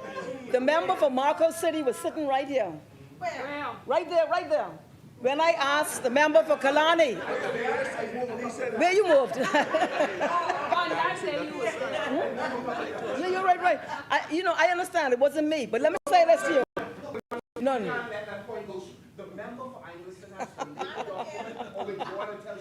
Madam Speaker, the member was right here in this parliament. Are you aware of any? Right here. When the Prime Minister then was asked about it, I asked him whether he'd signed the agreement. He said no. But he said that there was discussions. We've now learned, Prime Minister, that it was signed. The member knows. I mean, that was in the newspapers, man. Let me find the newspapers for you, man. You seen that you don't know? Let me help you out, man. Let me find it. Let me Google it for you, because you don't know. Let me Google it. I can find it and get it to you, because you didn't read the newspapers that day. But let me just say. No, I'm not doing anything. I'm continuing my presentation. Madam Speaker, the member should just withdraw. No, my brother.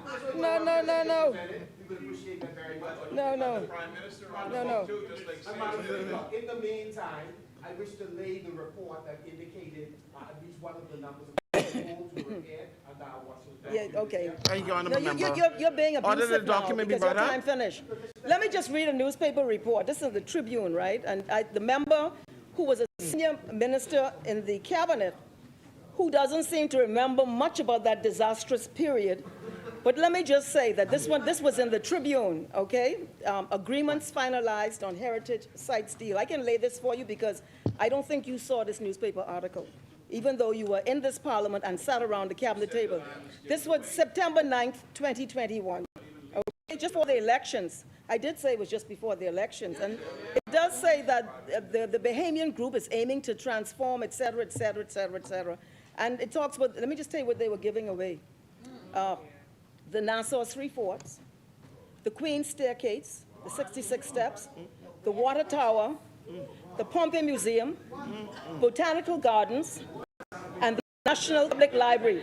They wanted Government House. They wanted Government House. But for some reason, the Government House didn't make it in the bundle. So, you know. You want me to lay the article? Sure. I can lay it for you. No problem, I'll lay it for you. Marco City. The bottom line is, right? Marco City. I'm not trying to embarrass you, but the bottom line is, the Bahamian people can connect the dots. The Bahamian people can't connect the dots. You were sitting right here. Okay. Honourable Member. Is a very specific phrase, which means okay, now we shift the position now. whatever the arrangement. First you didn't know about it. Now the arrangement. One is an ethical one, it's not a legal one. It's giveaway. We want to see a document. Honourable Member. We want to see the document that supports the point that's being made that these. Marco City. Okay, we understand. Honourable Member, you're denying that happened. No, How do I know? We are asking, the member makes the assertion, we are asking her to lay the document so we can know. Does anybody here know some assets were given away? Nobody on this side knows. The Minister of State for Finance, was some assets given away? No. There isn't one person here know of assets being given away. Madam Speaker, you would have required us to put that on the record. Madam Speaker. You would have required us to bring documents to put that on the record. Honourable member. Listen, man, you are exposing yourself. The chair- Sit the down. chair- No, The bring the honourable records. member for Just West bring the Grand records. Bahama and Bimini. Madam Speaker, the member for Marco has made his point. The member for Engliston must be allowed to continue. Yes. He's made his point, Madam Speaker. Yes. You would have asked us, Madam Speaker, to provide the documentation to support the assertion, I would have or to demanded, restate whatever this is, but I would have demanded a documentation if your side says to me, no, it is a lie. we are saying, If we she's are saying, deceiving the House. we are saying that it is untrue, Madam Speaker, that anything was given away. That's what we are saying. We could be convinced otherwise if we could see documentation. We don't see any. It is not, she is not telling us an accurate story. The member for Marple City is vigorously seeking to establish a position that it wasn't me. But he was She a doesn't member get to of do that, Madam cabinet, Speaker. And he takes responsibility. No, he doesn't. And No. whether it was for No. $1 or $100, any interference with the sites of the historic sites of this nation that I have outlined is a giveaway. Any interference. It's not the same thing. It's not the same thing, Madam Speaker. No, you don't So, think Madam so. Speaker, That's I'll why wait for y'all your were doing ruling, it. Madam Speaker. I only ask that the member verify that assets of the country was given away. That's all we're asking. Everyone on this side say they know of no such giveaway, so we want to see the document. We want to see the terms by which persons acquired assets of the Bahamian people. That's all we want to see. We'd like to see the terms under which they acquired the assets. No, you see, I understand very well where the member is coming from. I appreciate the political sensitivity of the matter. Because you want to repeat over and over, we don't know nothing about it over here. So you're saying it's someone else, you're pointing the finger at somewhere else. We understand that strategy. We understand the strategy. But if you didn't know, if you did not know, and it wasn't the newspapers, and the Tribune, I'm going to lay that article. You don't know. The Bahamian people know. It was admitted in this parliament, sitting here, but you still don't know. Well, I don't want to say why you don't know. I don't know why you don't know, okay? But you had every reason, and it's very reasonable that you ought to have known. But you're telling us you didn't know. So I move on, Madam Speaker. So the point I'm making. What is the ruling relative to, we have now satisfied the test you set for us, which is, are you saying... The speaker already ruled on that. You can't hear him. Are you saying what she's saying is not accurate? Everyone here has said, we do not know that to be accurate. We have not seen the document, Madam Speaker. So we answered you. That's the litmus test you gave in terms of establishing whether it should be withdrawn. Who has the rule on when a minister makes an assertion? You have it there. None of us have seen such things. Honourable member.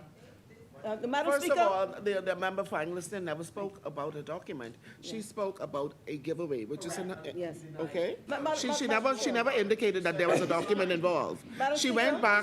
went back to a document in the newspapers to substantiate what she would have So said the in this ruling is place. done. She never indicated that she had a document. No. She gave her opinion that it was a giveaway. Yes. So what am I asking the member to lay? Madam Speaker, I understand what the member's difficulty is. The member is putting distance between himself and that's what was done. But the bottom line, and he say he doesn't know about it. But it was in the newspapers. The Prime Minister is speaking from his seat. It was in the So newspapers. that's not on record. So the member doesn't know, but it was in the newspapers. And it was admitted by the Prime Minister in this House, and he doesn't know. So I leave it there. Are you having some kind of health challenge over there, St. Anne's?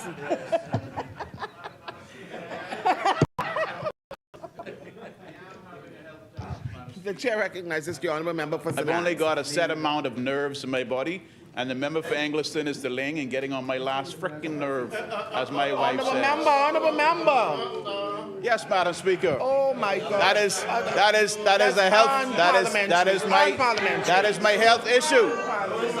That is my health issue. My last nerve, Madam Speaker. Say that. But She's don't on my utilize last that language. nerve. My last nerve.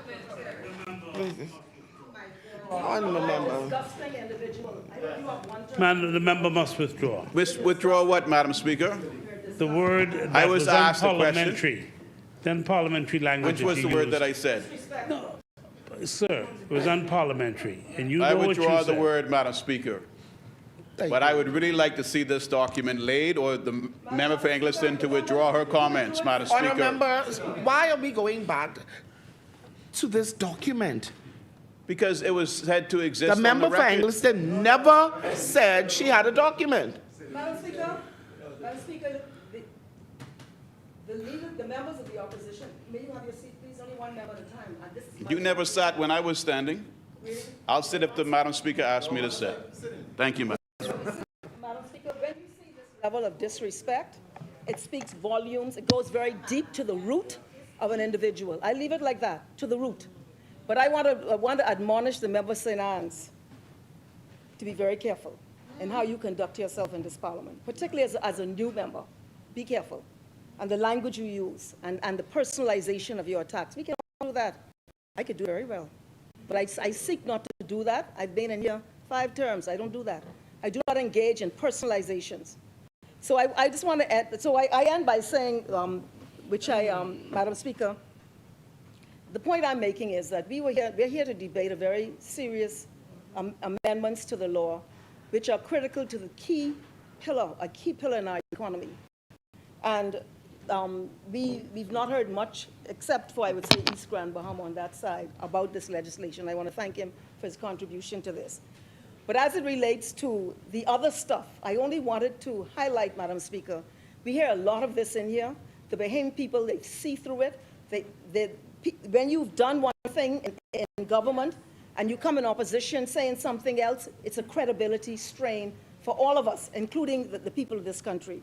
So I end by saying that, Madam Speaker, that we understand that there's a lot of work that has to happen in addition to these types of amendments to the law, because we have to, by and large, modernize our country to create greater equity in our social reality and to cause for the Bahamians to have a stake in our economy. We got to work on that aspect also. And, part of that involves digitization, to allow for greater administrative and bureaucratic efficiency in this country. We know that under their watch and under our watch, the bureaucracy is largely manual. And in any system, anything that we talk about that's cumbersome and Bahamian people can't ease of business, there's some realities about what has to happen in this country. And we are addressing this issue of bureaucratic efficiency, which will allow the frustrations of our people to be addressed. But this is not something that the PLP do. This is something we inherited. I saw this in road traffic. You had long lines outside the Clarence Bain building. You had issues of I don't know, you call it pilfering, whatever you want to call it. And the automation, we saw immediately the increase in revenue and the efficiency in which people have been able to process the licensing of their vehicles. So we have to get to that point across the board in this country. And we want to ensure that through our educational process, our young people are able to self-realize and self-actualize. We want to ensure we have premium health, physical and mental in this country. We want to deepen our cultural reality. We want food security in this country. And we are undertaking, as we speak, Madam Speaker, policies which facilitate these defined objectives. It's easy to come in here and point a finger, particularly when you were there, and your track record is nothing to write home about. But much work is underway in this country to address the deficiencies that we have as a developing people. And so chief of which, and I will end on this one, our policies in our economy to incentivize Bahamian ownership and facilitate capital and land ownership of our people. And so steps are underway. The work is in progress. We didn't come here to shoe shuffle, jive, and whatever. We're serious participants in this country. And work is underway to advance the cause of our people. And it does sometimes require, navigating the treacherous waters of fiscal balance. That's what we are facing right now, which is unfortunate, because I wish we didn't have to. I wish we could get all that we want. You know what I want in education? I'm a hog when it comes to education. I don't want no restriction. But then there's a reality, there are restrictions because of you only got one point. Sorry. Sorry, St. Anne's, I didn't mean to do that.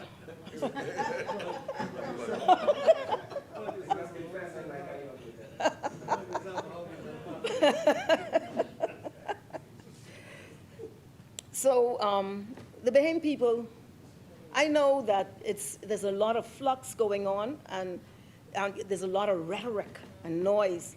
And, you know, people are going to discern. Bahamians are very discerning people. But there is work in progress in this country. The member here for South and Central Lutheran, the work he's doing in agriculture is unprecedented. No offense, Marco City, unprecedented towards food security for the Bahamian people. So I end by saying that the Bahamians must weigh in the balance the political rhetoric and the facts on the ground as it relates to the work that is underway. It is real, true, and tangible in education, in healthcare, in agriculture, in our social protections, and in engendering an economy which empowers the Bahamian people, while at the same time, as I said, navigating the treacherous waters of fiscal balance. Madam Speaker, we support this legislation, and we believe this will strengthen the financial services sector, make it more competitive in that global reality, and that it will inure to the benefit of our economy and the Bahamian people, and that from those taxes that come from all these different things, we'll have more money for education and all of the other areas that are important to national development. Thank you, Madam Speaker. Thank you, Honorable Member. Madam Speaker, just before the question was put, I just wish to say a few words, just in response to some of the comments made earlier today. This was not expected to be a long debate. We expected it to be a debate that would take several hours, but we've extended way beyond the hours that we thought, because members, for the most part, did not stick to the matters before us.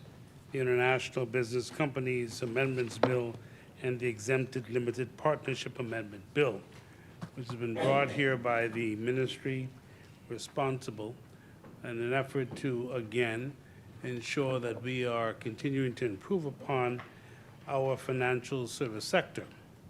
It is very competitive, and it continues to change by the day. And on each occasion, we sought to be as rapid in our response as possible, and the Attorney General's office has been able to ensure that we have been keeping pace in an effort to regain status and, again, capture the business that we lost, or be able to maintain that which we have. Madam Speaker, I found it incredibly amazing when I listened to the Member of Parliament for St. Barnabas.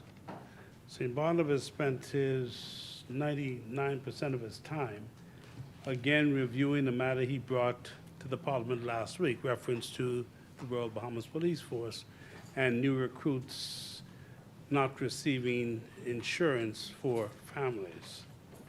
Madam Speaker, I wish to assure the member for St. Barnabas that this government listens to the people and responsive to matters brought before us.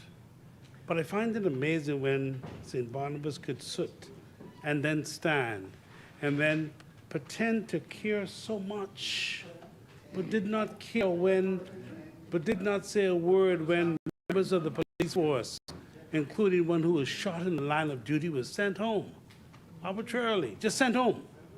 And officers were sent home, were asked to leave. Didn't worry about families then. Didn't worry about nobody then. Didn't know about anybody then.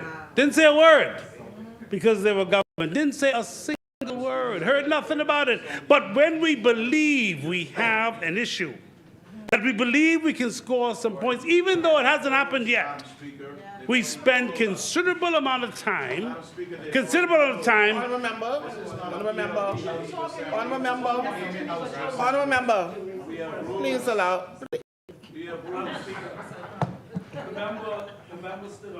And said that this member pretends to care, Madam Speaker. Pretends to care. That's pretty offensive language, pretending to care. When I read, in fact,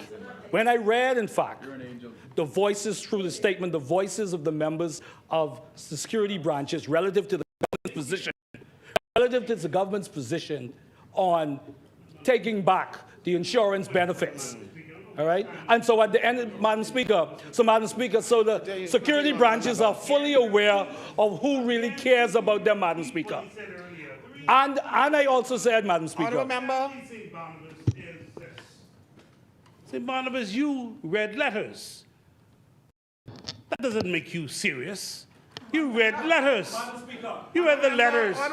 We have seen and we have read those letters. Honourable member. We have seen and read those letters. We have seen and read those letters. My argument to you is very simple. Now, if I have to call one more time. Honourable member.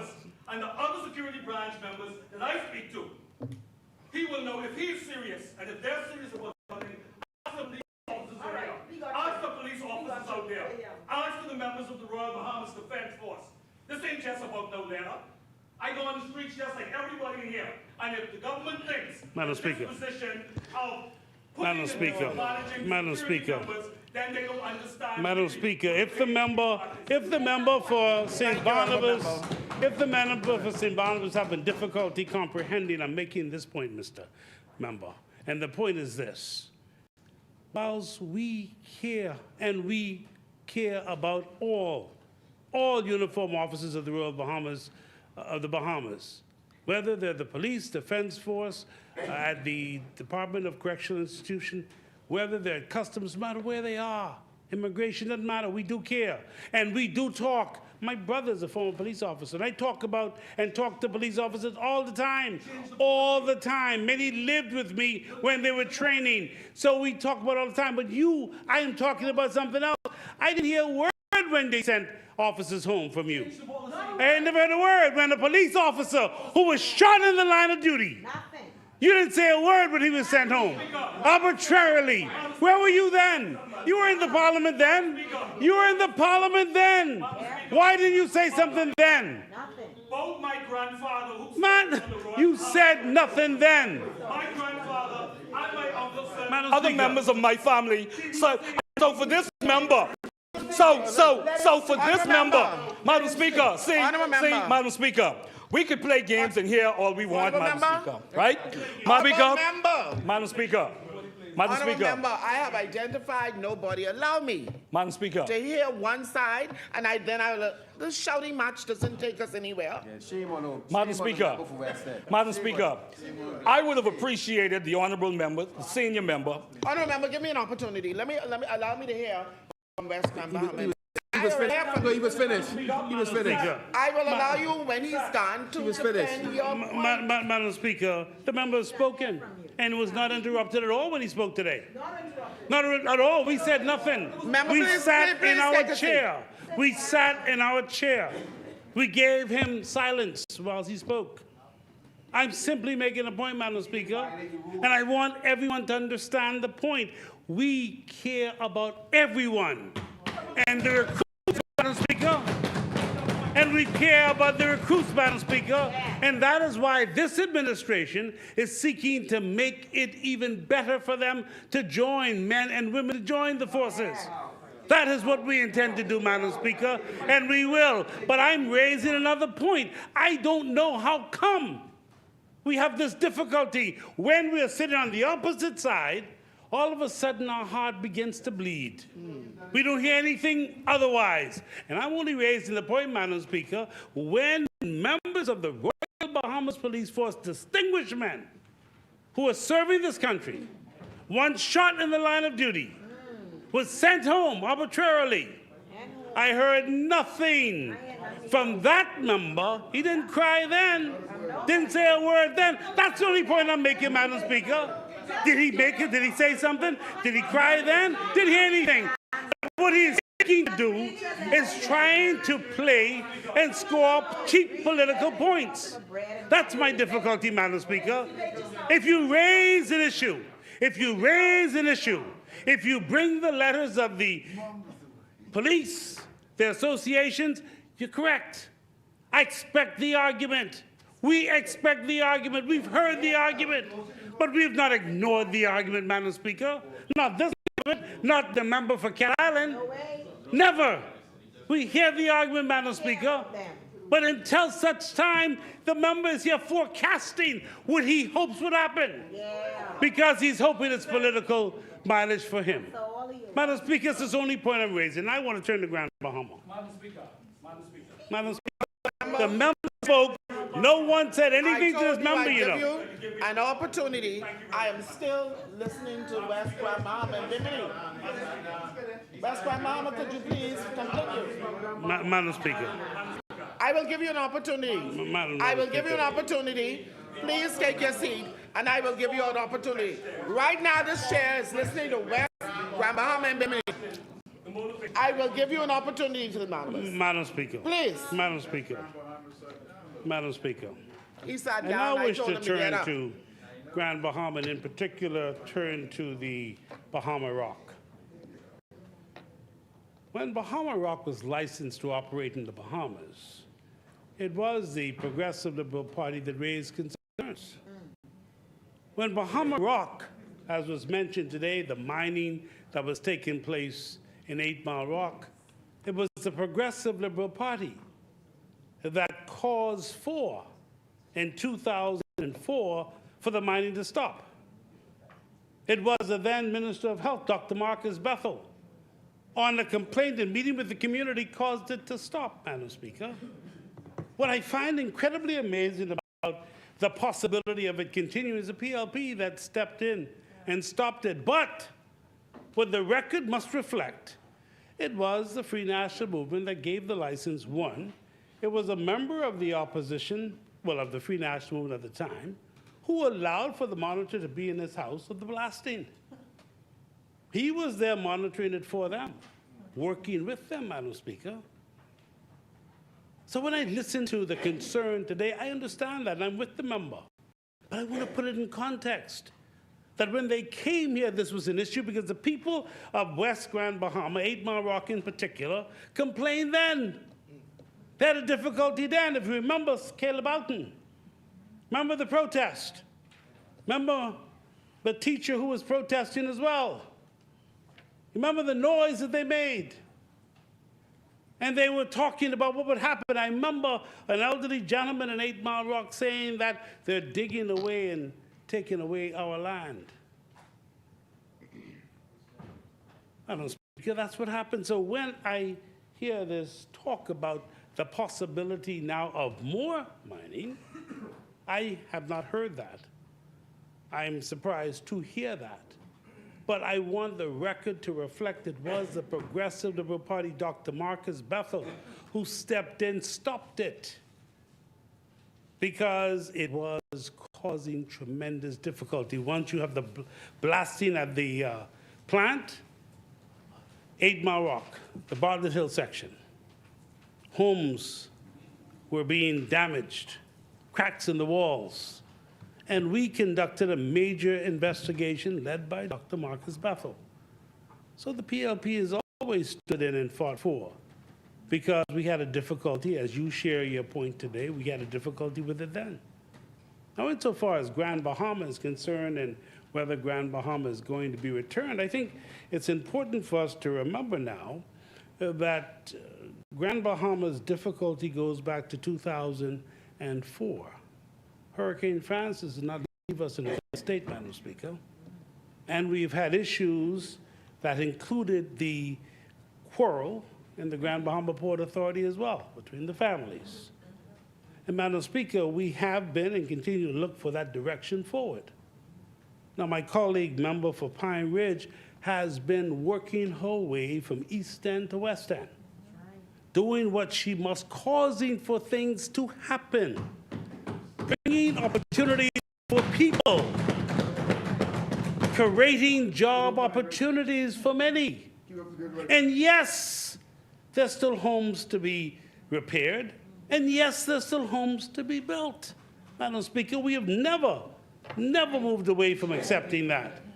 And it will continue. And many more have to be done, several hundred, I'm told, just in my recent check. But there are many more to be done. And we don't run away from that. In fact, the member for Pine Ridge goes and identifies these homes and brings to the attention the need and the work that must be done. We're not moving away from that. But at the same time, the efforts being made to get the economy going, to take care of the vendors. It is very difficult rebuilding a tourism industry that died. It's very difficult when you understand that you don't have the airlift that you should have. You don't have the continuation of business. You're not going to have the occupation of hotels as you would have had in the past. You do not have that now. But it's getting better by the day. In fact, just today I'm told about 10,000 visitors came on the cruise ships. Wow. That is significant in Grand Bahama. Yes. And efforts will be made to get more to the shops in Lucaya and other places in Grand Bahama. So for anyone to suggest that nothing is happening or no effort is being made, in fact, it was the member for Pine Ridge who went into the member for Marco talked about Lucaya and the straw market. It was the member for Pine Ridge who went there with the Deputy Prime Minister to talk to, and the member for Fox Hill, went there as well to talk with the people. Well, you talked to and you called the member for Pine Ridge? Well, you were looking after your constituents too, some who work there. Yes, okay, fine. The point is, with Grand Bahama, it has been a challenge, but we today are moving in a more progressive stance than we did over the last several years. And so, Madam Speaker, when members take on and say things, I think it's always important to put it in perspective, and the promise is made. I told the member for East Grand Bahama that next month we're opening those facilities in East End. Social services offices and urban renewal offices. Ready to go. I'm sure you went and looked at it. It's in High Rock. In High Rock and in West End. And we had to go there and we were trying to make sure because no government offices were there. When y'all left offices, they were all gone. So we're now putting them back in there. Many of the government offices were shut down. Many, because the administrative complex went. So you lost some of the government agencies. But what we're doing now is ensuring that there is governance to be there close to the people, because it is a bad thing. It is a bad thing when the elderly are seeking social service assistance to come to Freeport. It's a bad thing. And we're eliminating that. So you'll come from Sweetens Key and Pelican Point and all the areas in the east, and now you'll be able to come right to the center in High Rock. That is significant. And it's going to be in your constituency. And we told you we're going to do it, and it's going to be done. It's ready now. We're just setting the date for the Prime Minister to come and open it. And it's going to work. Madam Speaker. They don't have to travel now all the way to Freeport to get in. Well, it is possible. Give it a wholesome. Well, I will give you the wholesome. The reality about it all is we've made incredible progress with our Promise Rise program. And more of the elderly are now getting onto the system. And those who cannot get onto the system immediately, we are seeking to ensure that our canoe program continues to provide the service. But there will always be hiccups and there will always be difficulties. Our issue is how quickly we can respond. And our effort is to respond within 72 hours. It's not always easy, but we seek to respond. No, to answer. We seek to answer within 72 to make sure, and if we can move as quickly as we possibly can, we do. There are difficulties, but we're trying to take our system and move it more closer to perfection as we possibly can, but in every system you'll have issues, and that's what we have as well. And I want to turn to the green paper. It is the editorial, and the member for Engleton raised it as the editorial referred to the member for Marco as raw politics, stick to the raw politics. The green papers are never intended to be that. I mean, history will show, and if you read this book, you'd read about the Green Paper as was done by Sir Lyndon Pinson Independence. And it would show how the opposition, what the opposition did. The opposition, which was suggested earlier, the opposition was able to take the Green Paper, evaluate the Green Paper, put its committee together, the Green Paper, and then make its proposals. And his proposals were then considered as a part of the consideration of the government that became the White Paper. That's how it's done. It's no set position that you must do, no. What happens is it's for consultation. And the consultation was allowed, but even today when I listened, I heard more of the arguments of the Green Paper, which I don't believe now is the time. What should happen is the opposition should be asking the government for a time in which they can present their position. And if they can present their positions to be considered too, and the government will give consideration to it. That's how it's done. And once it's done that way, the government will look at it and give to the experts, they look at it, and they come back with the then White Paper that's debated in the Parliament. It will then determine where we go and how best to govern in moving forward. Because I do believe, as I listen to sides, I do believe there's a general consensus on where and how the government ought to proceed and where the country ought to go. One thing for sure is there's an argument about economic growth and development that's required. There's an argument about possibility of taxes. All these arguments have to be considered. How do we get to where we have to be to provide the services that we need for the people of the Commonwealth of the Bahamas? That is a long and that is a short. That's what we want to do, provide better for our country. Now, the member for Kalani, well, he was again, and that's expected every week, the competent authority happy hour.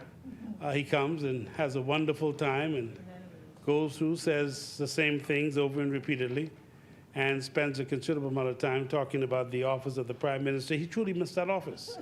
He missed that office, bro.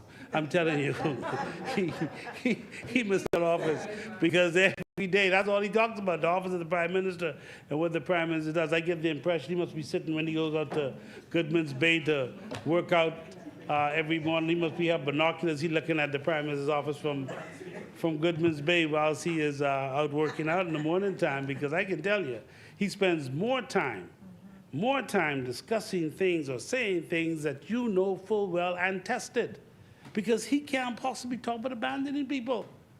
He can't talk about what he did as a government. He told us it was the people's time, and then told the poor, I can take care of you all next time. Abandonment? You abandoned the people. You threw the people under the bus. What did you do? All of them. You break off running. You said it's the people's time. And then just before the election, I can get to y'all. I ain't get to y'all yet. But in the meantime, you took care of everybody else. The rich got richer, and the poor got poor. And the reality is you abandoned the people. So therefore, when you talk about who threw who under the bus, he threw the Bahamian people under the bus. The large majority of our people, that's who got thrown under the bus. That's what he speaks about it. Yes, he's an authority. He knows how to do it. He's a competent authority. He knows how to do it. He did it very effectively. So when the member stands and the member speaks, one thing's for sure, the member's going to stand and say over and repeatedly, he's going to talk about travel, spends a lot of time, and I keep wondering, who is he talking about traveling to London? Why? Why is he focusing on this London now? He wants to know about London. He wants to know about London. I'm not sure he's really talking about the Prime Minister. I'm not sure he really wants to talk about the Prime Minister, but there it is. Madam Speaker, we've had a very good debate, I think, Madam Speaker. Some points were raised, and now, Madam Speaker, I wish to put the question. 2 minutes. Thank you, Madam Speaker. Madam Speaker, the honourable member for West Grand Bahama and Bimini initially made this point about what happened to the officers. First of all, let me say this, Madam Speaker. It can't be expected for every member to speak on every issue, because the honourable member doesn't speak on every issue that affects the assault of women, violence of women in the Commonwealth of the Bahamas. That should not be expected. You don't expect to speak on every issue. And what I will also say, Madam Speaker, as it relates to the issue of the police officers who were sent, I disagree with that. The question is, does the honorable member, in terms of what I said today, agree with this policy that the government has made, that officers of the Royal Bahamas Police Force and officers of correctional services have said is a disrespect to them? The question is, as I've stood here and said that I disagree with that decision that happened with those police officers, does the member disagree with the position that the government has taken? Also, Madam Speaker, the member of Parliament for Freetown stood up because the member also talked about the possibility that it could be changed. The member from Freetown stood up and said that this decision that's being made, he used the word affordability. The government has made a decision. And so the government must own up to its decision. I honestly would have preferred, respectfully, if the member would have stood up and said, we made this decision because we feel it's the right decision. Because the members of the Royal Bahamas Police Force who talk to me out there, and they talk to everybody, members of the Royal Bahamas Defense Force and the people across, members across the Commonwealth of the Bahamas, are saying that they have an issue. And it's sad that this back and forth would diminish, maybe not the intent. Madam Speaker, you told me 2 minutes, Madam Speaker. 2 minutes. Right? Madam Speaker, no, 2 minutes in. Madam Speaker, right?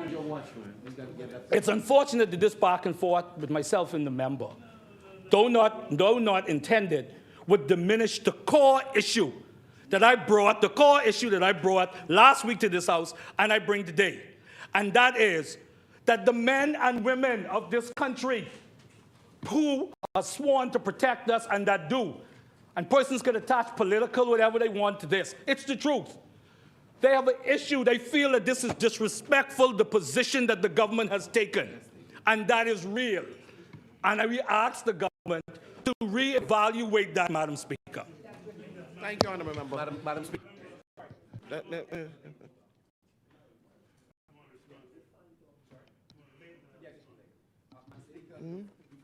I laid the summary. I just want to lay the full document on the small home repair program. DRA has helped 2,645 homeowners rebuild and seek to secure sufficient funding to complete repairs and to help additional 1,090 owners. And so this is 16, just for the record, Madam Speaker. So both documents here. Thank you, Madam Speaker. Yes, Westmoreland. To the matter with St. Barnabas, Madam Speaker, I re-emphasize the Progressive Liberal Party government, that of Philip Brave Davis, listens to the people, cares about the people, particularly those who serve our country. And each and every way we can support them, we will, Madam Speaker. Nothing goes unnoticed, and no concern raised by the associations will be ignored. And, Madam Speaker, we will always respect those who have authority and those who serve in those bodies. So to paint that picture, Madam Speaker, I wanted to ensure that the member for St. Barnabas does not. And further, because when other matters concern the police force, matters that I believe are extremely severe, have come up, I heard nothing, Madam Speaker. That's my point. Madam Speaker, I now put the question. It has been moved and seconded. It has been moved and seconded that the following bill be read a second time and committed. A bill for an act to amend the Exempted Limited Partnership Act. As many are in favor will remain seated. Those opposed will stand. Ordered that the bill be read a second time and committed. A bill for an act to amend the Exempted Limited Partnership Act. Thank you. Further second readings? No further second readings, Madam Speaker. I now... Oh, we have to read both, okay. Yes. Madam Speaker, I ask for the second reading, pass to International Business Companies Amendment Bill 2022. Thank you, Honourable Member. It has been... Thank you, Honourable Member. It has been moved and seconded that the following bill be read a second time and committed. International Business Companies Amendment Bill 2022. No, a bill for an act to amend the International Business Companies Act. As many are in favor will remain seated. Those opposed will stand. Order that the bill be read a second time and committed. A bill for an act to amend the International Business Companies Act.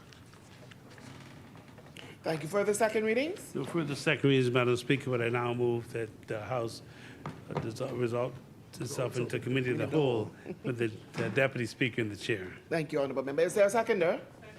Thank you, Honorable Members. It has been moved and seconded that the House do now resolve itself into the committee of the whole with the Deputy Speaker and the Chair. As many are in favor will remain seated. Those opposed will stand. The motion is carried. The House will now resolve itself into committee of the whole with the Deputy Speaker and the Chair.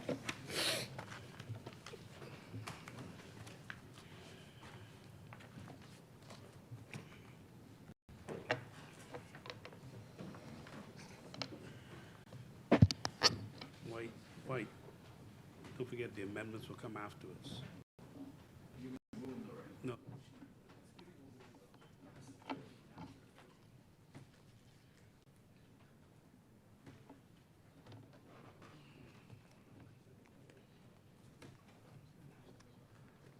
Mr. Forbes. Piece of paper. Sheet of paper, please.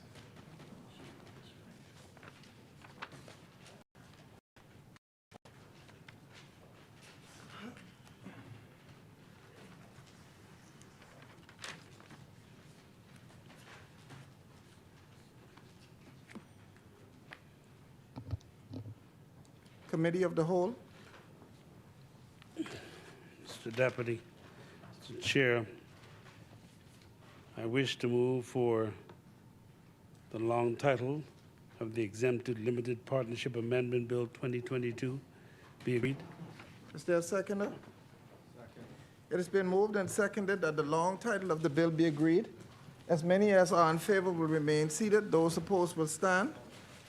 The motion is carried. The long title of the bill is agreed. Mr. Deputy, I move that the short title of the bill be agreed. Is there a seconder? Second. It has been moved and seconded that the short title of the bill be agreed. As many as are in favor will remain seated. Those opposed will stand. The motion is agreed. The short title of the bill is agreed. Mr. Deputy, I move that Section 2 of the bill be agreed. Is there a seconder? Second. It has been moved and seconded that Section 2 of the bill be agreed. As many as are in favor will remain seated. Those opposed will stand. Section 2 of the bill is agreed. Mr. Deputy, I move now that the bill in its entirety be agreed. Second. It has been moved and seconded that the bill in its entirety be agreed. As many as are in favor will remain seated. Those opposed will stand. The motion is carried. The bill in its entirety is agreed.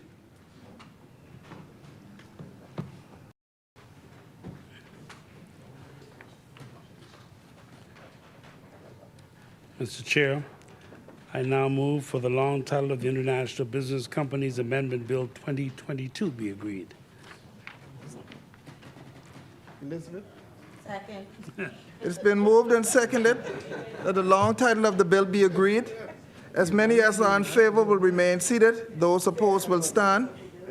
The motion is carried. The long title of the bill is agreed. Deputy, I move that the short title of the bill be agreed. Second. Thank you, Elizabeth. It has been moved and seconded that the short title of the bill be agreed. As many as are in favor will remain seated. Those opposed will stand. The motion is carried. The short title of the bill is agreed. Mr. Chair, I move that Sections 2 to Section 6 be agreed. Second. It has been moved and seconded that Section 2 through 6 be agreed. As many as are in favor will remain seated. Those opposed will stand. The motion is carried. Section 2 through 6 is agreed. Mr. Chair, I move that the bill in its entirety be agreed. Second. It has been moved and seconded that the bill in its entirety be agreed. As many as are in favor will remain seated. Those opposed will stand. The motion is carried. The bill in its entirety is agreed. Mr. Deputy, I now move that the Speaker to take the chair. Second. It has been moved and seconded that the Speaker do now take the chair. As many as are in favor will remain seated. Those opposed will stand. The motion is carried. The Speaker will now take the chair.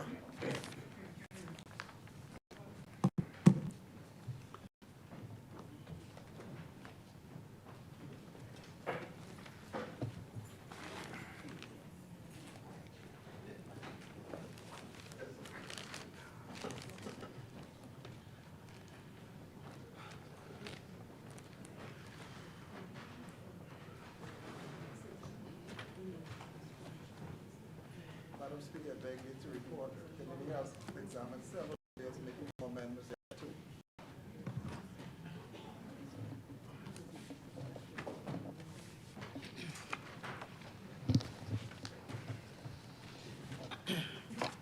Honorable members, the Deputy Speaker and Chairman of the Committee of the Whole has reported that the committee has examined the bill, having made no amendments thereto.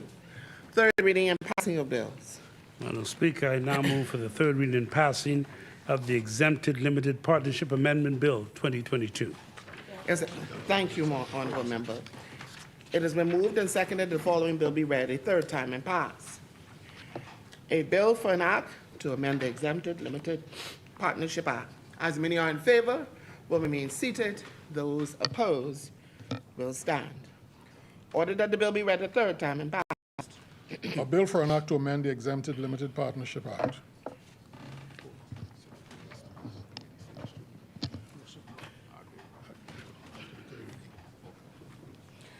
Ordered that this bill do now pass and the title thereof declared to be Exempted Limited Partnership Amendment Bill 2022.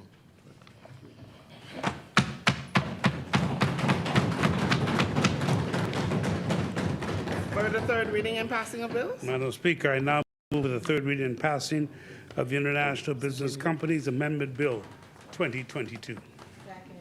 Thank you, Honorable Member. It has been moved and seconded that the following bill be read a third time and passed. A bill for an act to amend the International Business Companies Act. As many are in favor, will remain seated. Those opposed will stand. Ordered that the bill be read a third time and passed. A bill for an act to amend the International Business Companies Act.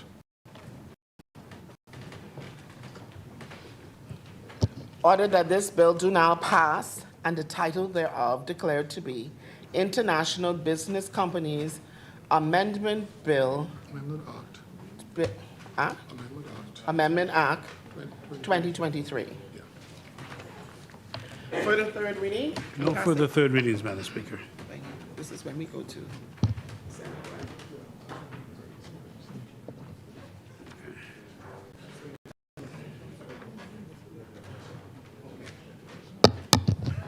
Honorable members, the Nurses and Midwives Bill, which was sent to the Senate on 19th of April 2023, and message number 27 was amended by the Senate on 22nd of May 2023.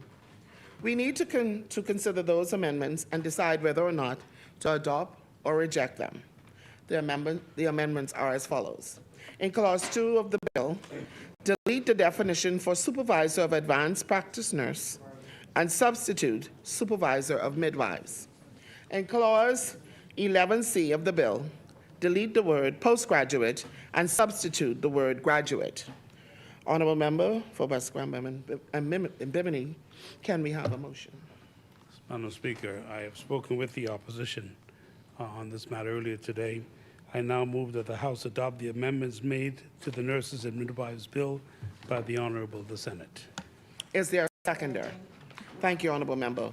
It has been moved and seconded that the Senate's amendment to the Nurses and Midwives Bill be adopted. As many are in favor, will remain seated. Those opposed will stand. The motion is carried. The amendments made to the Nurses and Midwives Bill proposed by the Senate are adopted.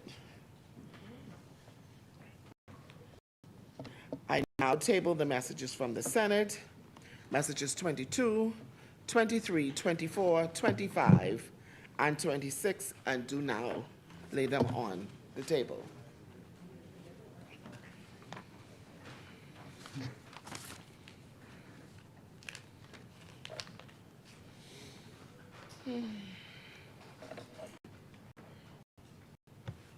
For the third reading and passing of bills? No, for the third reading. Ordered that the clerk do take the bills passed in this House today to the Honorable Senate for their concurrence. We will now revert back to the order of business.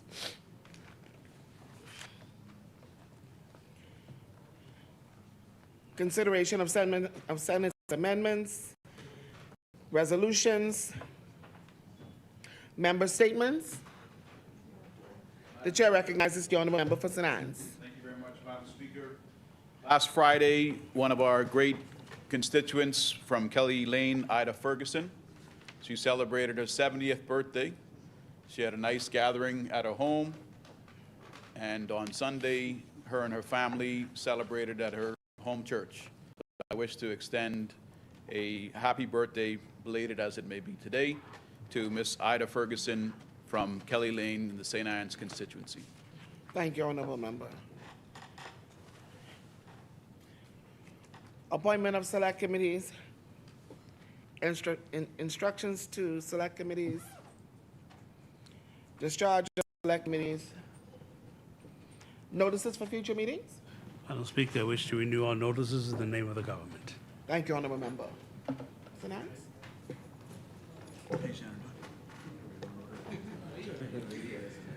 We wish to renew all notices in the name of the opposition, Madam Speaker. Thank you, honorable member. Adjournment?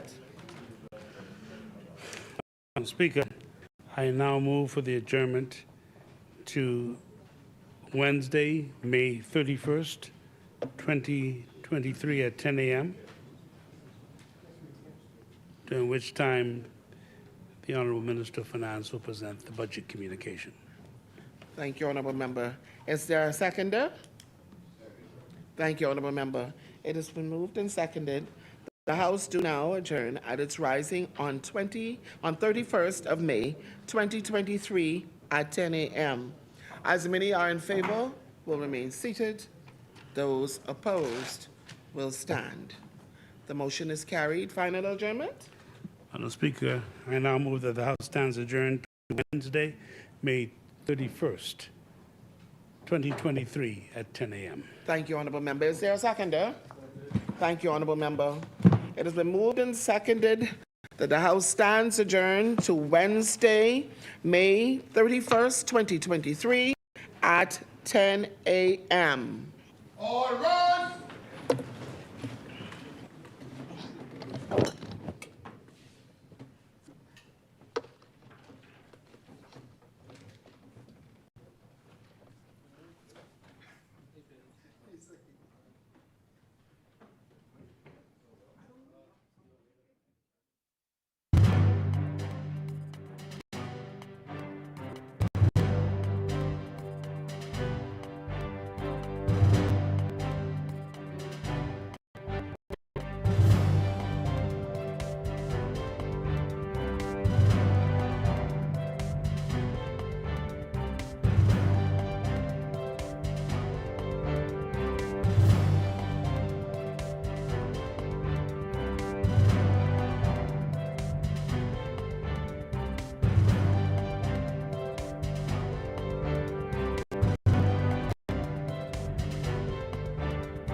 The government of the Bahamas and the Bahamas Branch